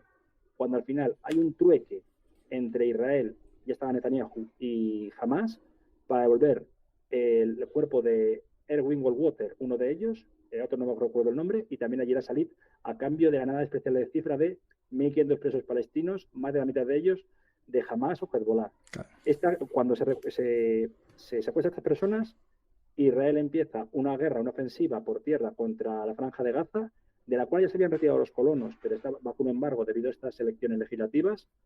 Y bueno, es cierto que empieza una guerra también contra el Líbano, que es machacado por parte de Israel, aduciendo que era un país que propagaba el terrorismo, no sé si la palabra, propagar el terrorismo, no sé cómo se dice, vamos, por mantener a Hezbollah. El primer ministro de ahí de Líbano llorando, pidiendo que no se bombardease, y fue una guerra que militarmente la ganó Israel, pero la guerra de propaganda no la ganó tanto Hamas, sino Hezbollah. Ahí estoy. Había comprado hace tiempo este libro. Es muy bueno. La guerra fallida de Israel contra Hezbollah. Lo estoy leyendo, estoy empezando. Es interesante porque murieron 120 israelíes en la ofensiva. Es un número fuerte, pero tampoco es demasiado. Claro, justo. Porque entraron en tierra y es cuando se vieron muchos merkabas destruidos. Es decir, lo importante, estoy solo en el análisis, ¿no? De que, claro, es fallida porque se le compara con lo que habían prometido, ¿no? Es decir, los políticos habían prometido un objetivo y no se ve cumplido. es un poco lo que pasa con las democracias, ¿no? Cuando dices voy a hacer esto y no se cumple, ¿no? El programa electoral. Empieza así, de hecho es lo que dice, ¿no? El problema del Sí, sistema democrático, que la promesa no se vio cumplida, ¿no? Lo tengo que leer más y si quieres un día hablamos de esta guerra en profundidad, sí, como, porque tiene elementos muy interesantes, sobre todo en eso, en la guerra asimétrica, porque es un tema que ahora lo estamos viendo que es el escenario plausible. Y ahí también entra en juego que justo en ese momento estaba negociándose la participación de la ONU en esa línea, esa franja que es donde están los españoles. Ahí estamos los españoles en el Miguel de Cervantes intentando interponernos, pero realmente es una interposición que tampoco impone, porque cuando los de Hezbollah van armados, no les mandó desarmarse nunca. Es un y poco... de hecho es curioso porque lo que comentas, mira, ese 2006 no, pero 2007 hubo una baja en territorio libanés, creo que fue por un francotirador y me Sí, parece que fue una soldado de Lugo. No sé si fue esta chica de Lugo o fue en Afganistán, pero de luego creo que una mujer sí, murió sí, sí, sí, murió de alguien la allí, sí, UNIFIL, sí, sí, sí. de Naciones Unidas en la misión en el Líbano. Mm. Y de hecho, los que fueron luego a investigar casa por casa no era gente del ejército libanés, sino gente de Hezbollah. De hecho, hay un chiste que dicen, el ejército libanés es la mejor tercera fuerza armada del Líbano. La primera es Hezbollah y la segunda son las milicias, lo cual tristemente es cierto. Y ese libro que comentas es muy interesante, yo lo pude leer un poco por encima, justamente Juan Carlos Pérez me lo había comentado, que dijo, lételo porque se puede conseguir de segunda mano, yo lo conseguí por la biblioteca, Yo lo está muy compré bien. por segunda mano, por €1. Es que creo que en muchos casos es catalogó. Y son libros que con ese precio tan baratillo está muy bien, porque son interesantes. No pasaron con pena ni gloria, pero creo que incluso menciona lo que tú dices, que esto le costó la carrera política posteriormente al primer ministro de Israel, a Ehud Olmert, antes de Netanyahu, que luego fue condenado por corrupción, porque decían que vendió muchas armas o que obtuvo muchas armas a través creo que la Argentina, etcétera, etcétera, etcétera. Y claro, eso marca un antes y un después. Desde luego lo que fue la guerra, como he dicho, de propaganda, la ganó Hezbollah. Pues tenemos ahora Hezbollah, lo que puede hacer ahora con lo que está sucediendo en Israel, que está aprovechando un poco para atacar con cohetes, Eso drones. El problema es si llegará a hacer ataques. Ya creo que hubo algún ataque de infantería un poco así escalado. Y el problema es que para Israel tienen más de 100.000 cohetes, dicen que tienen los lo estudios. sacas, sí, sí, sí, y son muy relativamente fáciles de hacer. Encima hay una frontera muy porosa, están las granjas de Sheba, que es una zona en disputa entre Líbano e Israel, están los altos de Golán, hay una ciudad destruida que la destruyó el ejército de Israel, perdón, el ejército sirio cuando se retiraba, que era de Quneitra, y está la frontera sirio-israelí. Los altos de Golán, esa zona es muy porosa para meter todo tipo de armas. No solo eso, a ver, la idea de martirio cala muy fuerte. Si en los años 80 Khomeini fue capaz de decirle a niños de 13 Claro, años claro. que una llave de plástico para desminar los campos y se volaban por los aires porque esa llave les iba a llevar al cielo, en Hezbollah es mucho peor. Ya no hablo de niños, hablo de gente entrenada y cuyos últimos 20 años han sido de combatir en una guerra u otra. Guerra civil siria, conflicto contra Israel, conflicto interno incluso. Es muy complicado. Y aparte que, otra cosa más, Hezbollah tiene un órgano muy potente de propaganda, que es Al-Manar TV. El faro significa en árabe. Al-Manar emite, incluso hay otra cosa que hemos de decir, que es que la diáspora libanesa es muy amplia, estilo la hebrea, la judía, por así decirlo, pero sobre todo en América Latina. Y hasta no hace poco, el vicepresidente, ahora ministro del Petróleo en Venezuela, Tarek Al-Hassami, es un hombre vinculado a Hezbollah. Claro, hay libaneses cristianos, pero también Eso hay es. libaneses que sean radicales claro, claro.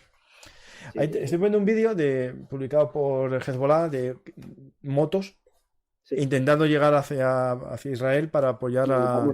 vamos a llegar, que Sí, encima sí. a mí, salvando la distancia lógicamente, me recuerdan mucho esa estética, esos vídeos de asustar y crear conmoción en el enemigo que hacía Estado Islámico en 2014, acuérdate.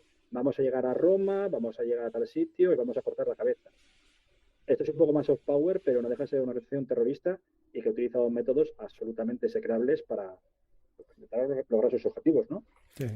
Pues ahí tenemos un foco más de atención que se está complicando porque desde Siria también están atacando y ahora nos vamos a conocer a Hamas, ¿no? Un poco quién Eso son es. Hamas. Jamás, pues en un principio era uno de los múltiples, voy a hacer el chiste de siempre, hay una camiseta que vendían en tiendas un poco así frikis, que era lo del Frente Popular de Sí. Judea, de Lo que David hay en al-Baghdadi. Irak, aquí 50 y la madre. Sí, y pues aquí, por ejemplo, eran no solo grupúsculos, sino movimientos sociales, movimientos políticos. Jamás en un principio era uno más, valga la redundancia o la rima, ¿no? Hamas era uno más, pero tenía una base social muy potente, pero todo esto se desarrolla a partir de la primera intifada, año 87, cuando el gobierno de Isaac Samir, del peor modo posible, crea ya un régimen que, por desgracia, se está manteniendo, que es casi de apartheid, porque encima el problema de Israel es que en muchos casos hay apartheid incluso entre ellos mismos. Las que nací desvirtúa al sefardí, también se deja de por medio a los falasa o refugiados que vinieron de Etiopía, de Yemen, me parece que también de alguna zona de lo que llaman nilotas, de la zona de África Central, pero sobre todo, entre todo, pues establece una especie de policización, o sea, con policías de Gaza y de Cisjordania, aunque Gaza también está controlada en muchas partes, como el paso de Rafah por Egipto, y poco se habla. Pero eso hay que hablarlo porque tampoco los egipcios dejan salir a los... dejan meter lo que quiera de contrabando, pero salir nada. Exactamente, contrabando sí, pero ayuda humanitaria no, desde luego. Si la pagas por ello, sí. Sí. Si no, no. Entonces, lo del régimen del Sisi, que también pasó con Mubarak Coste, era absolutamente... No, es que yo creo que tienen mucho miedo, y yo lo entiendo siendo egipcio, a que esto se extienda con los hermanos musulmanes, que son muy amigos también. Claro, no, es que jamás, perdón, claro, se me olvida esa parte, bebe lo que es su islamismo de los hermanos musulmanes clásicos, ¿no? Y también de Sayyid Qutb, el principal radical egipcio. Entonces, en estos sentidos, lo que sí puedo decir es que, porque estaba revisándolo ahora, era el factor de que, en un principio era un movimiento nacionalista, no me sé la palabra, porque su colíder, Abdelaziz al-Rintisi, así un islamista, pero era un pediatra o ginecólogo, que luego, tras pocas semanas de coger el control de Hamas, tras el asesinato de Ahmed Yassin, también es asesinado por el ejército israelí, lo que se llaman asesinatos selectivos, no sé si lo recuerdas. En este sentido... Bueno, pero eso es una herramienta que hacen todos. Eso. Claro, era un movimiento realmente nacionalista. Pero ¿qué pasa? En aquel instante, tanto Irán como Israel, como hablamos anteriormente, Shlomo Ben Ami, que lo certificó hace poco, empiezan a dar dinero a Hamas, ¿para qué? Para desvirtuar al otro partido político liza, que es Al-Fatah o la OLP, o incluso dejar fuera de combate a grupos como Abu Nidal o el Frente Popular para la Liberación de Palestina de un cristiano, como era George Abbas. En ese instante, Hamas empieza a crecer, empieza a utilizar también lo de los medios caritativos, o el dinero halal, para armarse. Eso explica eso que es el dinero halal y el sistema bancario halal. Sí, cómo no, claro. Es que encima es una cosa bastante curiosa que la gente desconoce. Halal significa permitido en árabe, o dentro de la idiosincrasia musulmana, que no es pecado. Dinero halal es aquel que se manda, sin ninguna referencia, sin ningún código de cuenta corriente. Y que en teoría no hay intereses. Exactamente, y sin cobrar intereses. Para decir, esto va a caridad, a esto, lo otro. Claro, las diversas agencias de seguridad no pueden interpretarlo porque no saben a dónde va realmente. Y donde acabó en muchos casos, comprando armas de contrabando, principalmente tras la caída del muro de Berlín, porque hubo un mercado negro impresionante, entre ellos el mercader de la muerte, Victor Bout, que podemos hablar largo y tendido de él, que se aparece interpretado por Nicolas Cage, más o menos, una versión ficcionalizada de él en El Señor de la Guerra, y jamás empieza a crecer, y a crecer, y a crecer, sobre todo por movimientos sociales. Damos dinero a lo que son las viudas de mártires, esto, otro, e introduce un elemento terrible que sigue a día de hoy, que son las sajidkas, mujeres que se detonan, mujeres suicidas, las kamikazes. Que conste que Palestina no es el primer sitio, luego también lo hace Chechenia, pero la primera suicida, por así decirlo, fue una mujer tamil que se inmoló para matar al primer ministro de la India, Rajiv Gandhi, no sé si te lo recuerdas. Sí, eso me suena, pero no sabía yo que era la primera. Pues, pero en este caso creo que es el primero, sí, pero en el caso de Palestina es mucho más salvaje. Y de hecho al final, pues Al-Fatah, para intentar ganarse a esa población que se va poco a poco islamizando, por soft power dicen, también aceptamos el martirio de mujeres, no sé qué, y una mujer vinculada al Fatah que se suicidó en Lot en 2001.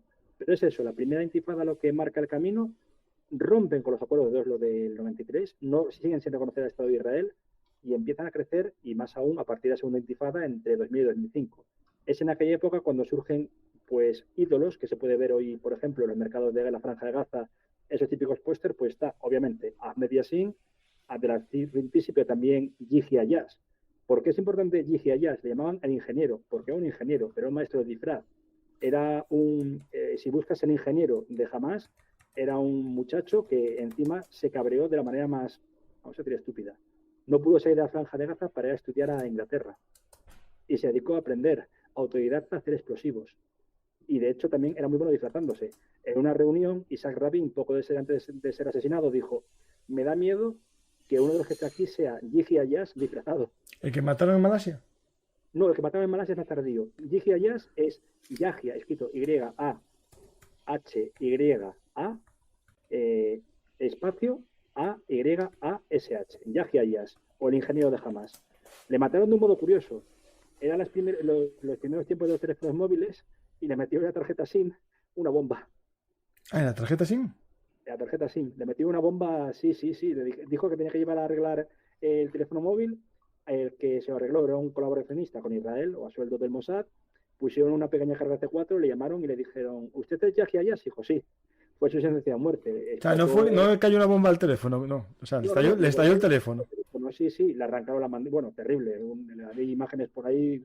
Pero luego es que hubo varios sustitutos de Yahya Ayaz. Yo por eso recomiendo el libro de Matthew Levitt, el de Hamas. Se puede conseguir todavía incluso segunda mano.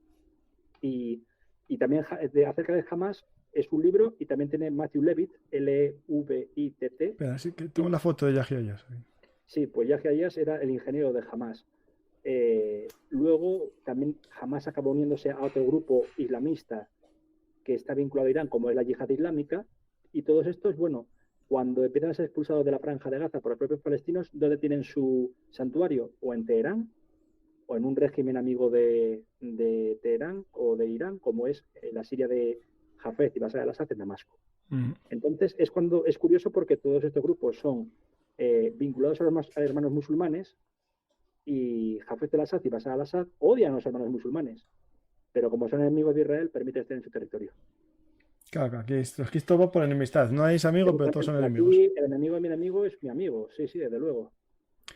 Y una cosa que es importante, bueno, que es algo que es muy complicado, ¿no? Pero desde el 2000, no me acuerdo, de los acuerdos de Oslo. Sí, del 93. Empieza el movimiento de que Israel respeta un poco la autoridad palestina, existe la autoridad palestina. Una autonomía. Y bueno, es algo que hay que un poco también decir, ¿no? Que cuando hablamos de Palestina lo tratamos como un igual. Pero a día de hoy, desde el 2006, son dos realidades. Una es Gaza y otra es Cisjordania. En Cisjordania, 500.000 palestinos trabajan todos los días en Israel. En Gaza eran 20.000. Pero esto implica un cambio muy importante en la calidad de vida. Es decir, la calidad de vida de los cisjordanos es mucho mejor. De hecho, se crearon hasta centros comerciales modernos. Hay un 50% de la población que al menos alguna vez trabajó en Israel. Lo quiero decir un poco... O puede ser del país, otros países como Jordania, regímenes amigos, exactamente. Sí. Es decir, que esto hay que entender que cuando hablamos de Palestina hay que un poco diferenciar la Palestina que cumple su... Bueno, esto también es un acuerdo, ¿no? Es decir, si yo te respeto como autoridad, te limito tu territorio, te hago una frontera que eso es, puede ser malo o peor, pero estamos viendo que Estados Unidos tiene su valla, Ceuta y Melilla tienen su valla, y podemos definir o no si un país tiene derecho a limitar su perímetro o no. Otra cosa es lo que haga dentro con la gente que está dentro de la valla. Eso es. Pero yo entiendo que un país puede proteger su frontera como quiera. Otra cosa es lo que haga, ¿no? Y es verdad que en Gaza les dejó gobernar, y entró alguna vez en las operaciones de estas de castigo cuando le lanzaron cohetes o le secuestraron soldados. Sí. Eso que decirlo, no entraban todos los días a Gaza. No, es verdad que encima... Curiosamente, que una persona que para mí llegó a actuar como criminal de guerra, como era Ariel Sharon, es el que concluye que hay que salir de Gaza, como se tuvo que salir de Beirut, del Líbano por Vietnam. Y hay una desconexión, la desconexión israelí, que se llama así, de Gaza, y la retirada de colonos y demás. De hecho, a los colonos que hay en asentamientos en Gaza, israelíes, se les saca. A unos 15.000, sí. Sí, a unos 15.000, exactamente. Y luego es cuando dicen que el derrame cerebral que le dio a Sharon, que luego estuvo en coma 6 o 7 años, fue por hacer eso, un castigo divino, por los más ultraortodoxos, porque sabemos que hay una extrema derecha muy peligrosa también, religiosa, en Israel. Sí, que por desgracia, parte del gobierno, que creo que les han echado ahora, era de esa rama, ¿no? En el caso de Gaza, lo que ocurre, vuelvo a retrotraerme a 2006-2007, es el factor de la guerra civil entre Fatah y Hamas. Hamas al final se hace con toda la franja de Gaza, expulsa al prohombre de Mahmoud Abbas de Gaza, que era el jefe de los servicios secretos palestinos, Mohamed Dahlan, también es verdad que había colaborado con Israel, no vamos a negarlo, pero Gaza estaba ya sometida a un bloqueo económico por la Unión Europea, etcétera, etcétera, etcétera, y hay un bloqueo total. Es decir, sufren el bloqueo de Israel y también sufren el bloqueo de Hamas internamente, porque no aplican una talibanización, ni shariatización, ni el tipo de Estado Islámico, pero la libertad de movimiento está muy limitada, ya de por sí. Y no solo eso, yo he visto pues librerías cristianas que han sido vandalizadas, ¿no?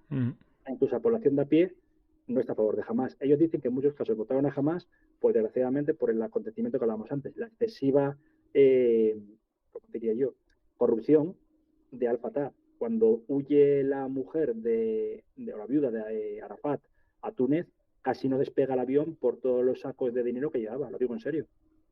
No, esto... Está muy enfadada. Y dieron como una especie de toque de atención que luego se transformó, como también pudo pasar con Morsi. Yo siempre digo que Morsi era un hermano musulmán, ganó las elecciones democráticamente, lo que dieron contra él fue un golpe de Estado, ni más ni menos, porque había ganado por un estrecho margen a otro candidato, pero Morsi está actuando del peor modo, que era no creando la shariatización, pero dejando incluso en poco base los acuerdos de, exactamente, soft power. Eso es poco a poco, nadie llega así de repente. Esto es como, a ver, como la rana o el sapo, ¿no? Si la metes en agua caliente se da cuenta, pero estas cosas van poco a poco. Es decir, las libertades te las van quitando poco a poco. Y hay un vídeo que tengo por ahí, que en Twitter, los tuiteé, de una mujer de Gaza, cuando hay un ataque israelí, una respuesta a un ataque, con el knock-knock. Esto es importante, que cuando hacían eso había el knock-knock, es decir, lanzan un cohete que avisa con 5 minutos de que se desaloje el edificio. Esto es algo que ahora puede que no se está haciendo, ahora se hace un aviso de zona, pero bueno, es un ataque. La respuesta de una de las vecinas que destruyeron su casa es insultando a los de Hamas, diciéndole que todo es muy bien, pero vuestros hijos están fuera estudiando. Sí, y también, por ejemplo, el otro día, no sé si lo viste, lo que era el discurso de Ismael Haniyeh y Javier Mesal están en Emiratos o en Qatar, no recuerdo ahora mismo. Bueno, lo que hablamos antes del de Malasia, huyendo en Malasia, Indonesia, otro que murió en Emiratos Árabes Unidos. Tanto que hablaban de que eran corruptos, pues corruptos no sé, pero desde luego Bon Vivant son un rato largo. Y lo que dice del soft power, pues ha visto en un caso más cercano a Europa, como era el AKP, que nos engañó a todos en el primero. Decía, bueno, quizás son islamistas moderados, hasta que de repente Erdogan concentra todo el poder y ha sacado su verdadero rostro. Yo desde que falló el golpe de Estado contra él, yo ya tenía claro que iba a sacar su verdadero ser. Claro, las purgas que hay.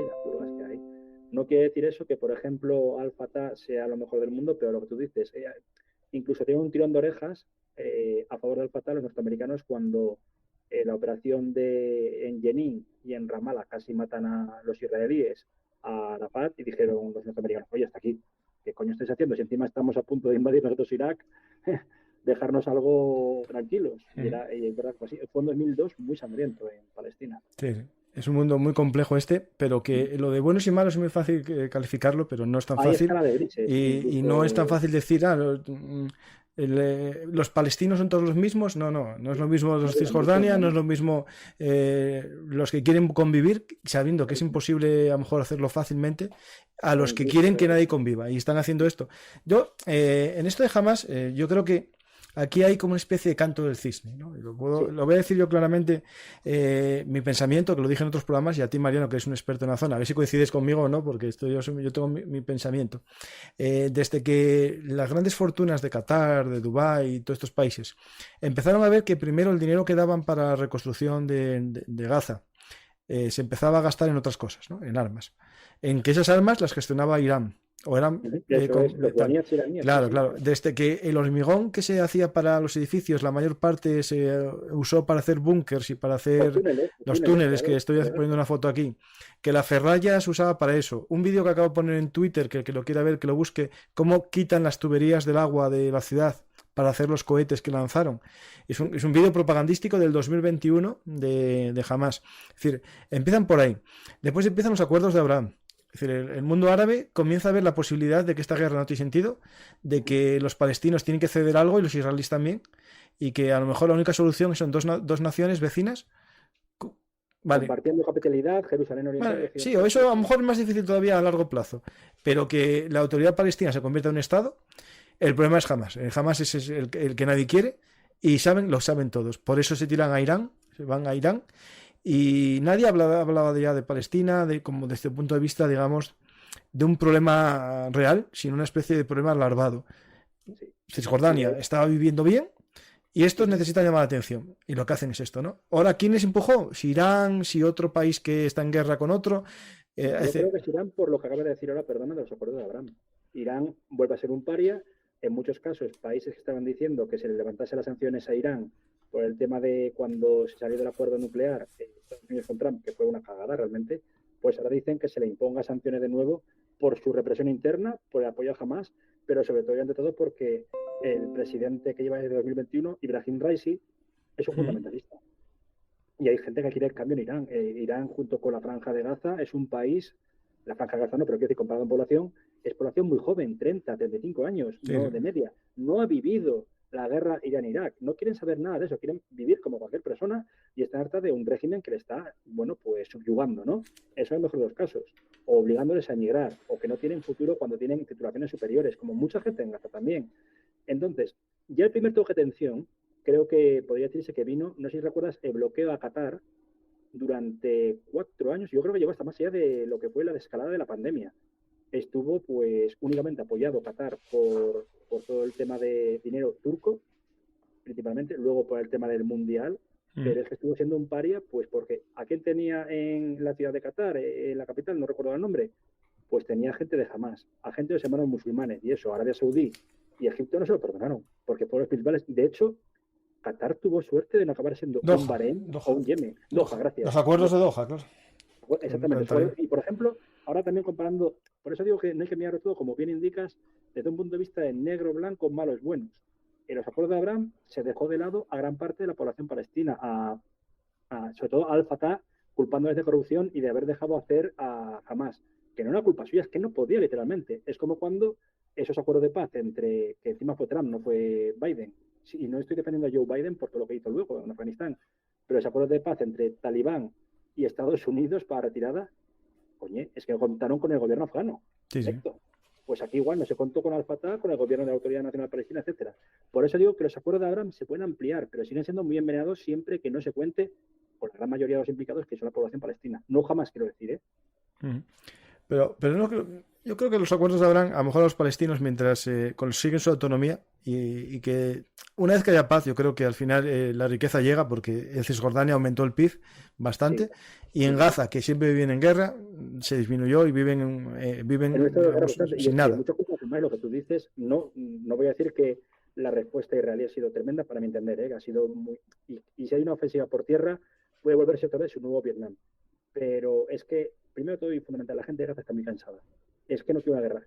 Luego, el método Grozny que está utilizando Israel creo que es un fallo, lo de hacer bombardeos así, porque va a poner a mucha gente en contra suya. Ya, el problema es que no hay forma de entrar. Claro, y aparte de todo eso es que, insisto, dentro de la Franja de Gaza ya hubo durante la propia primavera árabe, que se silenció muchísimo, solo sacó Atalaya algo de esto, pues un alzamiento de la gente pues por precio de combustible, esto, otro, hartos de la shariatización, gente de la Universidad Islámica de Gaza, que puede sonar a que es un nido de fundamentalistas, y no, era, porque está destruida, una universidad maravillosa en la cual tenían unos programas de literatura árabe, de sociología muy buenos y gente muy completa, porque hemos de decir una cosa, para estar en esa situación, no sé en Gaza ahora mismo, pero el nivel de alfabetización en Cisjordania es del 99,9%. Algo bueno se ha hecho con el programa de Naciones Unidas. Claro, pero en el otro lado se derivó todo para hacer otras cosas. O crear incluso libros de texto que decían que había que atacar al Occidente, tipo los talibán. Ahí quiero decir que la gente que a mí me apetecía muchísimo, he visto incluso lo de algunos espectros de la llamada izquierda. No estoy criticando por la izquierda, ¿eh? No, algunos. Por ejemplo, Rovira, esta mujer, esta de Esquerra. Sí, Pilar Rahola. Pilar Rahola, pues era de izquierdas y dijo, soy de izquierdas, estoy avergonzada de todo lo que estuve leyendo. Y él ya dio sus argumentos. Es decir, aquí mucha gente vive en la Guerra Fría todavía. Sí, y Miguel Royan, por el contrario, un ex eurodiputado de Podemos, que con todos mis respetos aquí, y lo digo y perdón por el tajo, ha metido la pata no voy a decir un tajo, no, ha metido la pata hasta el fondo, diciendo que jamás es resistencia. Sí, bueno, lo que significa grupo de resistencia y demás, pero este buen señor lo que no considera, vuelvo a repetir, la respuesta israelí suele ser por lo general una muy bruta, muy, muy brutal. Pero lo que hubo otro día, de aquellos aterrizajes en el Festival de La Paz, que creo que era, que ahora la gente dice que era un festival de no sé qué, vuelve a haber muchísimas fake news. Pero yo lo que veo, y de hecho no voy a decir su nombre, pero tengo un conocido que está en un kibutz, por cierto, respondón ante Netanyahu, con lo cual exportaron subsidios y ha salvado la vida de milagro. Sé que está herido en una mano, ha salido hacia adelante, pero es un señor de Bueno, 65 ese años. es el que me dio Carlos para hablar con él. Y justo el Eso es. sábado le mandé un mensaje, ya no me contestó, pero el sábado le mandé un mensaje, Fabián, sí, me lo Está contó Carlos, muerto. sí, sí, sí. Que Sí, sí, para que viniese a hablar un día al programa, decir, no, venir no, virtualmente. Y justo me entero que es uno de los que estaba en el kibutz sí, que y ese atacaron. figura respondón, muy respondón en Netanyahu. Yo te digo que les cortó subsidios. Este señor, estando jubilado, creo que sigue trabajando como prepara muchachos para el Bagrut, que es como esa actividad allí, por lo cual quiero decir que hay víctimas por todas No, partes. Y y en ese pueblo, en ese kibutz, yo creo que era el que una mujer que iba siempre a, bueno, era ayuda humanitaria a los que sí, salían de Gaza. ha Es decir, muerto, ha muerto. Y claro, pero también, cuando es decir, era aquí estamos hablando de un mundo maniqueo muy simplón. sí, Y la los realidad buenos que hay mandan. gente buena mala en todos lados, pero lo que no se puede nunca permitir es asesinos, gente que decapita niños, gente que decapita soldados, y lo peor de todo es la gente que niega eso. Es decir, hay gente Claro, ahora negando las decapitaciones, negando los muertos, porque... yo ahí lo he cogido un poco, perdón, con, no con pinzas. Están muertos. Lo que no sé es que si llegaron al nivel de salvajismo de Sí, sí, sí, sí decapitación. llegaron que yo vi cuerpos. De soldados vi tres sin cabeza. A ver, Y... es como cuando se negaban que cuando el autogolpe de Erdogan a varios chavales que eran conscriptos y demás, que están en el puente que separaba de la Torre de Galata, que se habían decapitado. Yeah. Y, A ver, el problema de todo esto es que es muy sencillo. Primero, no se quieren mostrar esas imágenes por no dañar a lógicamente, la gente, lógicamente. ¿Qué pasa? Que eso da pie a todos aquellos que lo quieran negar, porque al final se prohíben todas las imágenes de esas atrocidades, porque por un lado la utilizarían los malos para dar más importancia a su causa, pero claro, también sirve para negar que lo hacen. Al final, el mundo, por ser ultra protegido, se está convirtiendo en ultra víctima, porque no saben la maldad que es existe un en el mundo. CS, sí, sí, desde Claro, luego, sí, yo sí. ahora, a mí me dieron un alta en un grupo de estos, y lo que yo vi ahí, incinerados, quemados, camas de niños con justo la marca de sangre de los sesos en la pared a la altura justo de un bebé, la cama llena de sangres, todo así, imágenes, imágenes, imágenes. ¿Por qué? Porque por un lado, los propios asesinos grabaron los vídeos y los mandaron a las familias. Después el ejército israelí lo graba, es verdad que no lo publica, pero el propio Biden en un discurso reconoce haber visto los vídeos de los decapitados.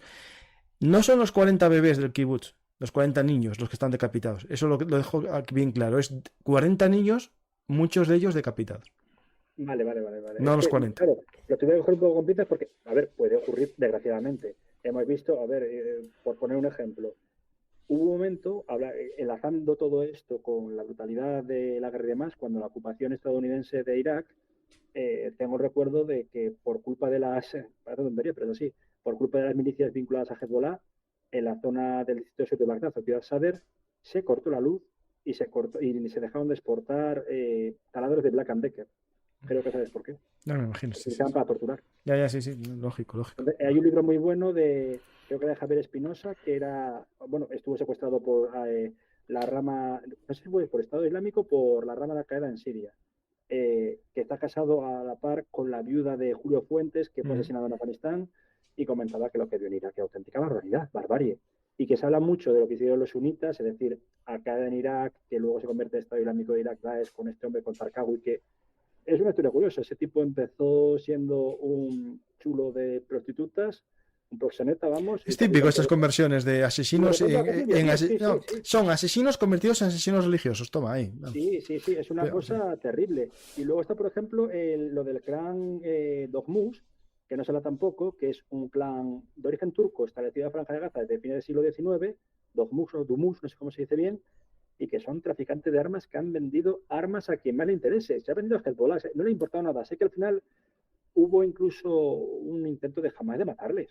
O sea que la cosa es ampliable, es una atrocidad, Mm. desde luego, pero que aquí, pues lo que tú dijiste, hay mucho maniqueísmo, ¿no? Y desgraciadamente, pues yo lo siento mucho, pero no puedo ver a jamás como un partido político. Sí, sí. No, yo tampoco. Estoy contigo.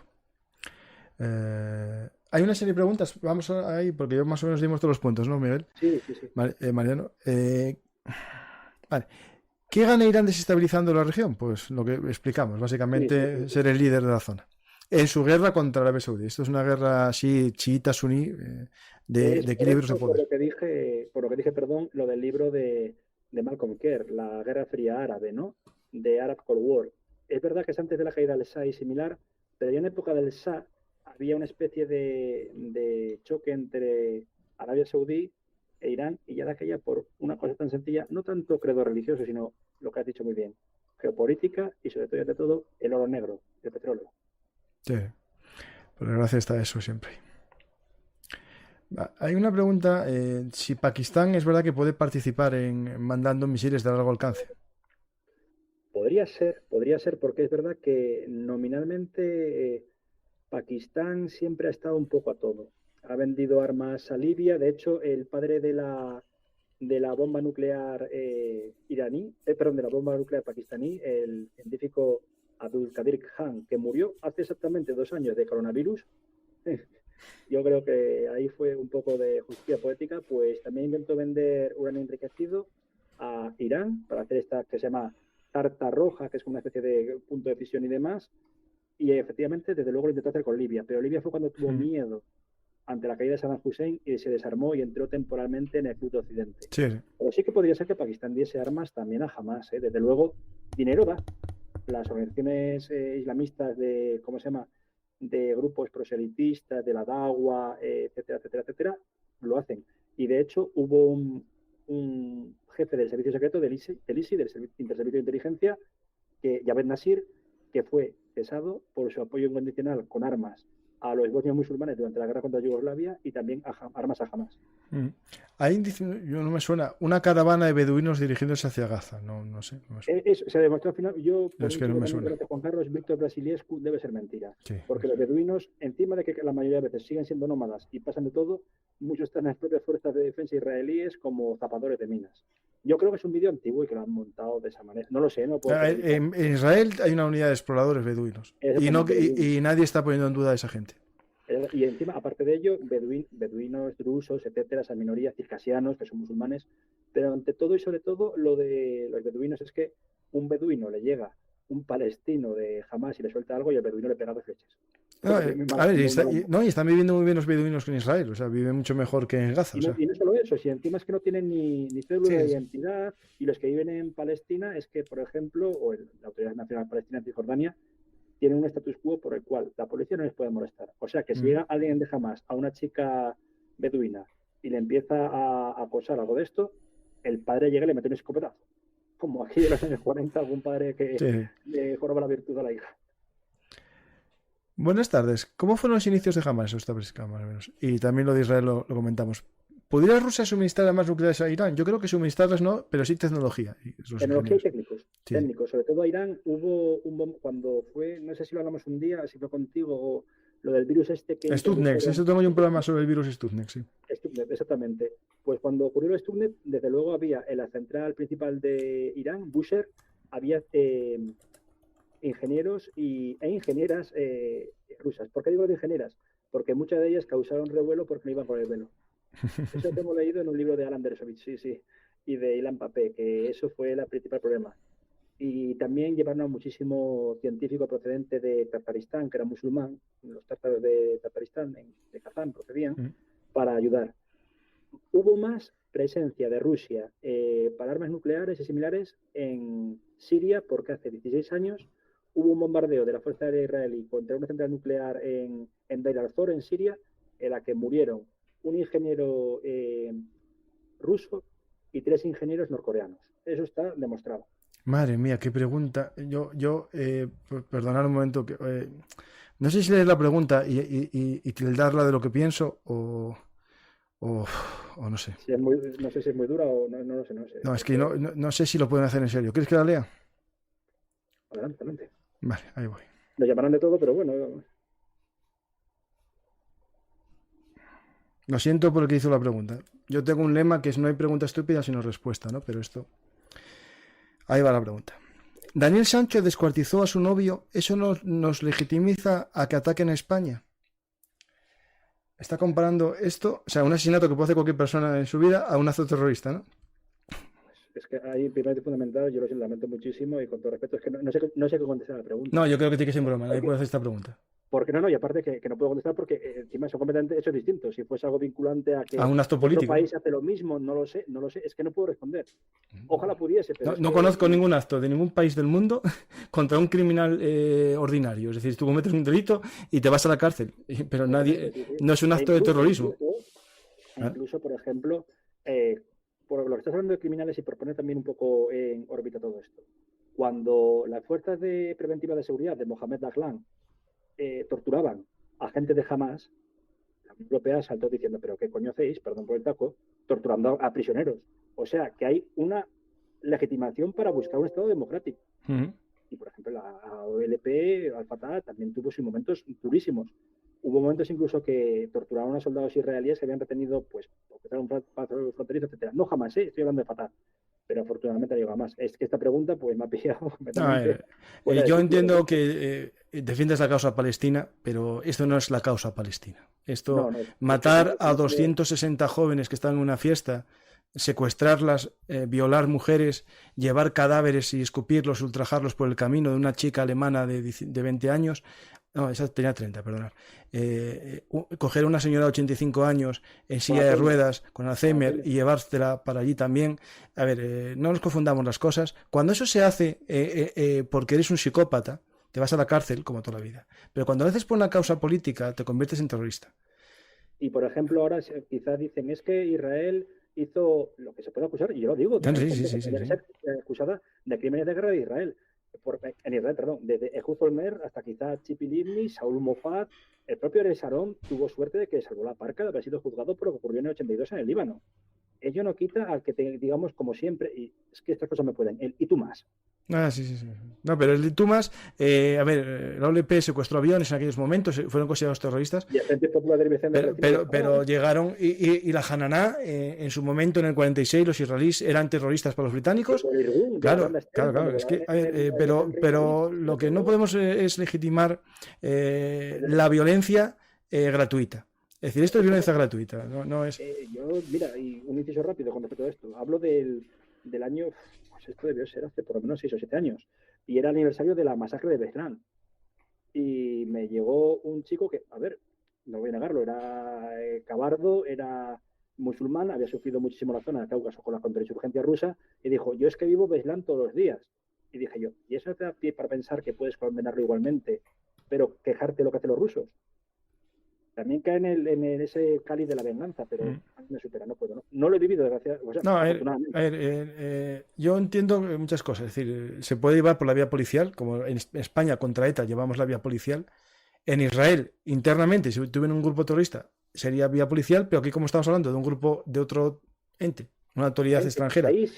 Claro, no es de hecho, no, espera, a ver, esto sí que es verdad. A los que capturan allí los dan en la cárcel.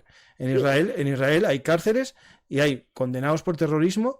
Es decir, sí que existe el delito de terrorismo y a los que cogen van a la cárcel. Otra cosa es ahora que estamos en un proceso de guerra que no estamos ante una causa policial. Al haber declaración de guerra de Israel contra Hamas, no contra Palestina, esto es muy importante, contra Hamas, se va a considerar que es una guerra, no va a haber a lo mejor prisioneros, digamos, juzgados por lo penal. Esto quiero entenderlo, pero que hasta ahora sí.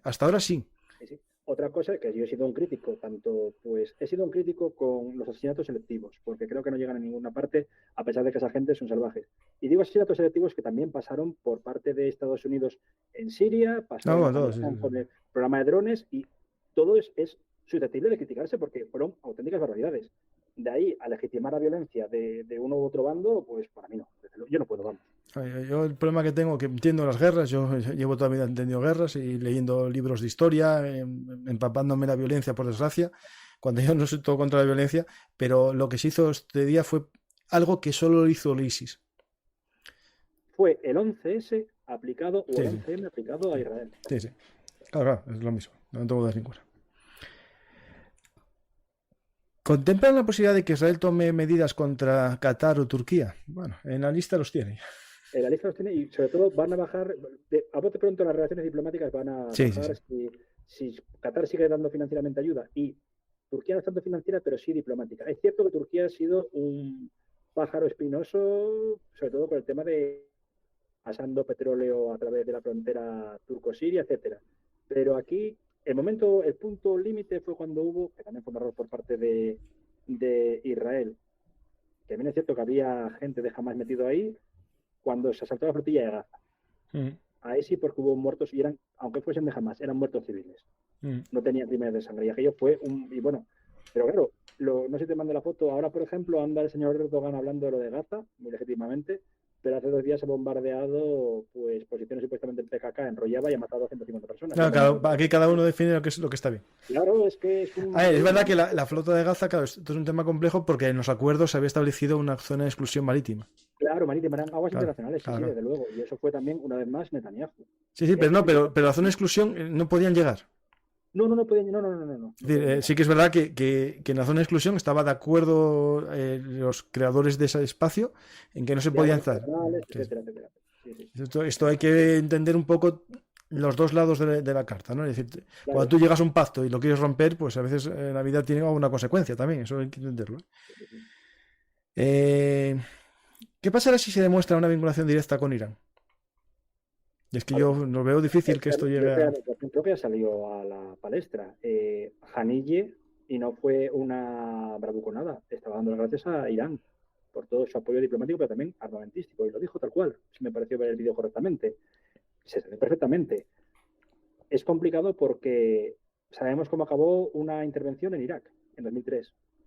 Que Saddam no era santo de mi devoción, ni mucho menos, pero es que cuando se quita Saddam, antes solo mataba a Saddam e internamente en muchos casos, y luego se mataban dos entre ellos y hubo un derrame a otras regiones. En el caso iraní, yo creo que al final va a implosionar el propio régimen, pues porque cuestiones lógicas. Primero, fundamental, no es ya ni siquiera una teocracia, es un régimen manu militari, donde el militar es que controla la economía, también controla el gobierno. Raisi, el presidente, es un payaso, literalmente, en manos de los militares. Pero hay una connivencia entre ambos. Y lo que no se comenta es que Jamenei le quedan 2 telediarios. Tiene un cáncer terminal de próstata. Entonces, yo creo que la implosión de Irán va a ser interna y me gustaría que fuese, aunque ahora el país está en guerra civil de nuevo, y creo que hablasteis una vez en un programa, en Sudán. En Sudán, sí. Al final, Bashir cayó de modo interno. Pues en Irán puede pasar lo mismo. Ojalá, aunque lo veo complicado. Yo también. Hay un grupo de Telegram que se llama South First Responder, que es donde yo vi las imágenes. Lo digo por si aquí alguien quiere. Yo no voy a poner jamás un enlace ahí, pero lo dicen, y lo cito, porque comentan que ahí se ve un documento operacional obtenido a las unidades intrusas en el sur de Israel. Documento datado en octubre del 22.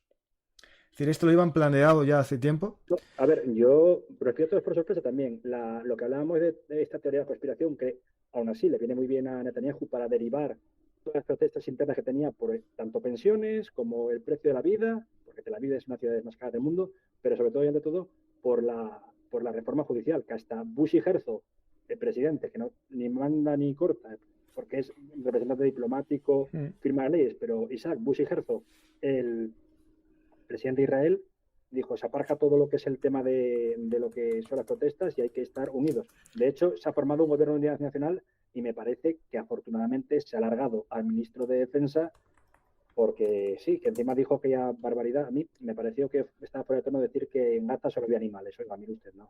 Habrá terroristas por desgracia, pero también hay población civil. Y unido todo ello, que el fallo de ese fallo de seguridad. Yo no sé, ¿está planificado? Sí, desde luego. ¿Quién puede ser capaz de llevar a cabo una operación de extramuros y de esa manera, y encima una guerra urbana de esa manera, tras 8 años en guerra contra Irak? La fuerza Quds. No, sí, no todo. Por la IRGC. Sí. Tácticas de la fuerza Quds y interpretadas a la forma del ISIS. No sí, desgraciadamente. Sí. Porque es cierto que la fuerza Quds nunca pues mancillaba cadáveres, nunca hacía ninguna barbaridad. Es que eso en el Islam es una de las peores cosas que se hace. Claro. Por ejemplo, la fuerza Quds dicen que acabó matando a un general druso sirio porque quemaba los cadáveres de gente del ISIS y dijo que no, se les mata, pero no nos ponemos a su nivel, por así decirlo. Eso, justo. Sí. Estos están puestos a su nivel y lo superan incluso. Exactamente, sí. Una auténtica barbaridad. De hecho, yo creo que incluso gente de la IRGC ha dado toque de atención a Hamas diciendo, vale, habéis matado a perros arnosos, lo que sea, como denominen desgraciadamente a la población israelí, pero ¿qué coño hacéis con los cadáveres? esa mastillación está prohibida por Irán, efectivamente, haram. Sí, sí. Pero bueno, aquí ya sabes que los del ISIS y los radicales interpretan las cosas como ellos quieren siempre.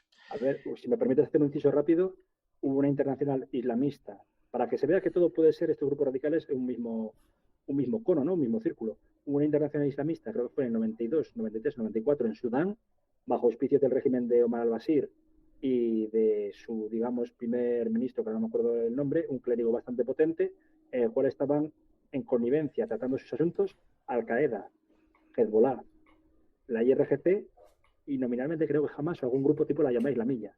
Algunos sunitas o algunos chiitas, pero todos buscando atacar al extranjero cercano, al enemigo cercano, al pequeño Satán, perdón, Israel y al gran Satán Estados Unidos. Sí. Hablo de 30 años.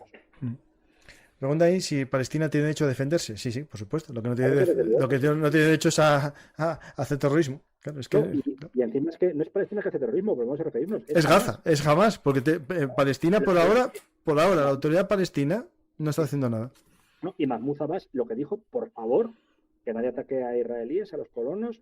Muchas veces fue tibio cuando hubo apuñalamientos. Sí, a veces se cayó. Sí. Palestinos desesperados, esa gente, pobre gente. Pero unido a todo ello, ahora mismo, pues... No, pero los apuñalamientos, pobre gente, eso es cierto, pero tanto los suicidas como los tal, van empujados, les dan un dinero a cambio a las familias, sí. Les pensionan la casa que les van a destruir, les dan otra. Al final, muchas veces, esos lo hacen por dinero, es decir... No, y en el caso muchas veces por desesperación. La desesperación del pobre, o sea. Sí.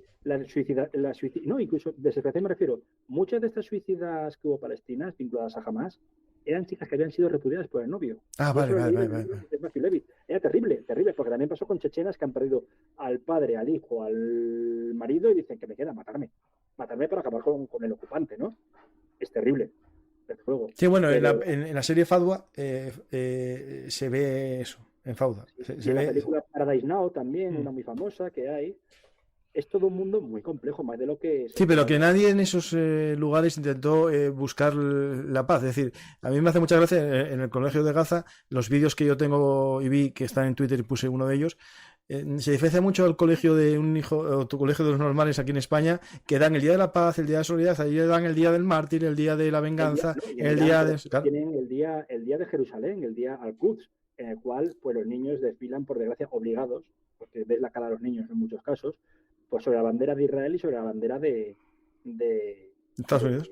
De Estados Unidos, gracias. Claro, y de hecho, es que esto incluso los presidentes reformistas como Eran Hatami no prohibieron este día. Es complicado, sí. Sí. Pues muchas gracias, Mariano, la verdad que es un placer siempre escucharte. No, dice aquí la gente que los conocimientos, yo es que alucino con Mariano, cada vez que hablo con él. Pues muchas gracias. Porque no es hablar de Luis, de Pepito, de Jaimito, son todos nombres árabes que los llevas todos muy bien, y el que quiera conocer más de tus programas, que busquen Mariano de Miguel Benunartis y os saldrán todos los que hay, que hicimos del Sahel, hicimos de Oriente Medio varios ya, y por desgracia seguiremos hablando de este tema, que durante un tiempo fuimos el único canal que hablaba de cosas de estas, porque los demás solo hablan de Ucrania. Nosotros hablamos también de eso, pues yo me meto horas aquí, a mí me hace mucha gracia el que dice que solo hablo de Ucrania. Lo que pasa es que tú, campeón, solo te fijas en Ucrania, porque yo soy el único, creo... La ignorancia es muy... Claro, yo creo que soy el único que sigue hablando de conflictos que nadie habla de ellos. Es decir, ahora por desgracia todo el mundo habla de esto, pero hace un año o 6 meses, los únicos programas que había en YouTube en profundidad de esto eran los tuyos, sobre el Oriente Medio. Es decir, y hay... hablo de Karabaj, encima Karabaj, que nadie hablaba de ello. Es terrible, sí. Mira, yo tengo uno del laberinto caucásico, yo creo que hace un año lo hice ese programa. Pues intentaré buscarlo, sí. Con los de... Sí, yo la verdad que la historia, que es lo que me gusta, me amplía la necesidad de hablar de actualidad para que no hable cualquiera, porque yo intento traer gente que sabe. Podrá gustarte. Graciosa, si se me permite decirlo, muchas veces me dicen, pero tú que eres politólogo, esto. No, mire usted, es que soy historiador. Intento analizar desde diversas ópticas, claro. Porque lo que me gusta de la historia es que es, para mí, multidisciplinar. Y quiero pensar lo que dijiste en un programa, ¿no? Que quizás del pasado más reciente podamos entender un futuro que en estos momentos es muy oscuro, por desgracia. Confío que poco a poco esto vaya cambiando, porque si no, mal vamos.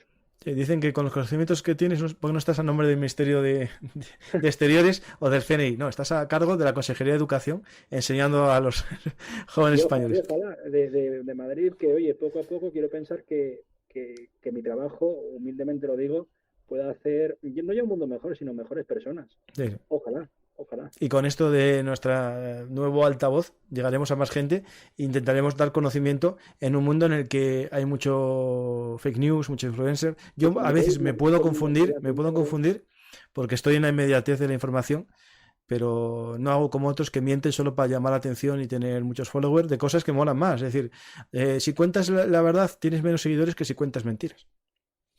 Pero contando la verdad, por lo menos yo duermo más tranquilo. No, yo duermo genial. Es decir, yo como esto no lo hago para nada, sino lo hago porque empecé en broma haciendo programas por hobby. Esto ya se va haciendo mucho y es verdad que ahora tengo una dedicación compatible con mi trabajo. Yo tengo un trabajo de mañana y otro de tarde, noche.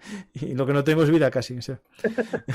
Pues nada, te dejo, Mariano, que voy a descansar un poco y a las 10 de la noche tengo un programa sobre Felipe II y su campaña en la Bretaña en las guerras civiles francesas entre protestantes y católicos, que muy pocos españoles saben que hay un cabo allí, una especie de entrada de una bahía que se llama el lugar de los españoles, el punto de los españoles, que está allí en Bretaña, y que sepan por qué es.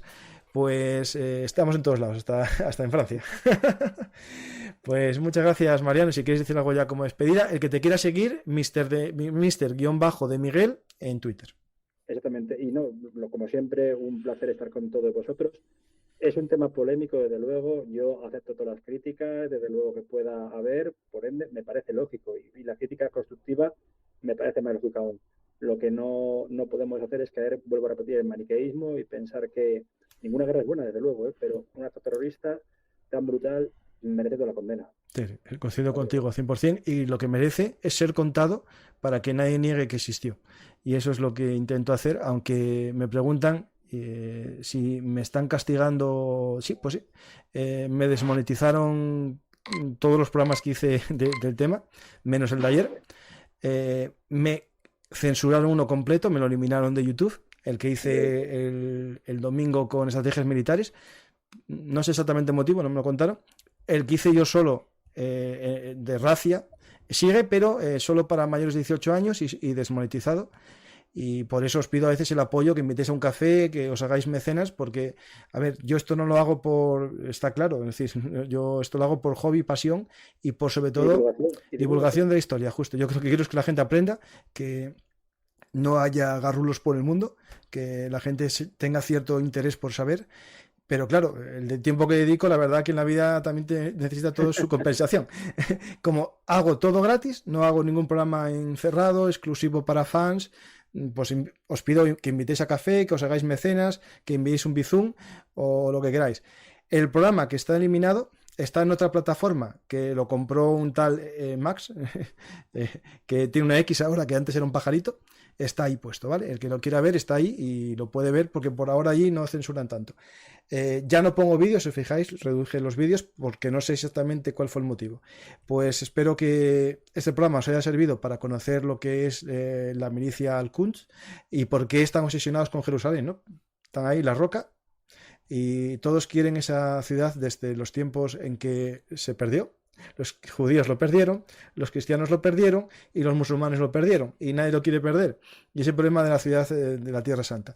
El que quiera conocer un poco la historia de la Tierra Santa, en el canal de historia, Bellum Artis Historia Militar, tengo viajes por la historia Tierra Santa, 2 programas, casi 5 horas, explicando cómo es Jerusalén y cómo es la Tierra Santa, con Emilio Ablanedo, que hace de guía de viajes magnífico. Por lo tanto, os recomiendo ver un viaje por Tierra Santa. Gracias a todos y hasta la próxima oportunidad aquí en Bellum Artis, Actualidad Militar y Geopolítica. Gracias, y ya sabéis, dar a me gusta, dejar un comentario, compartir en vuestras redes sociales y suscribiros.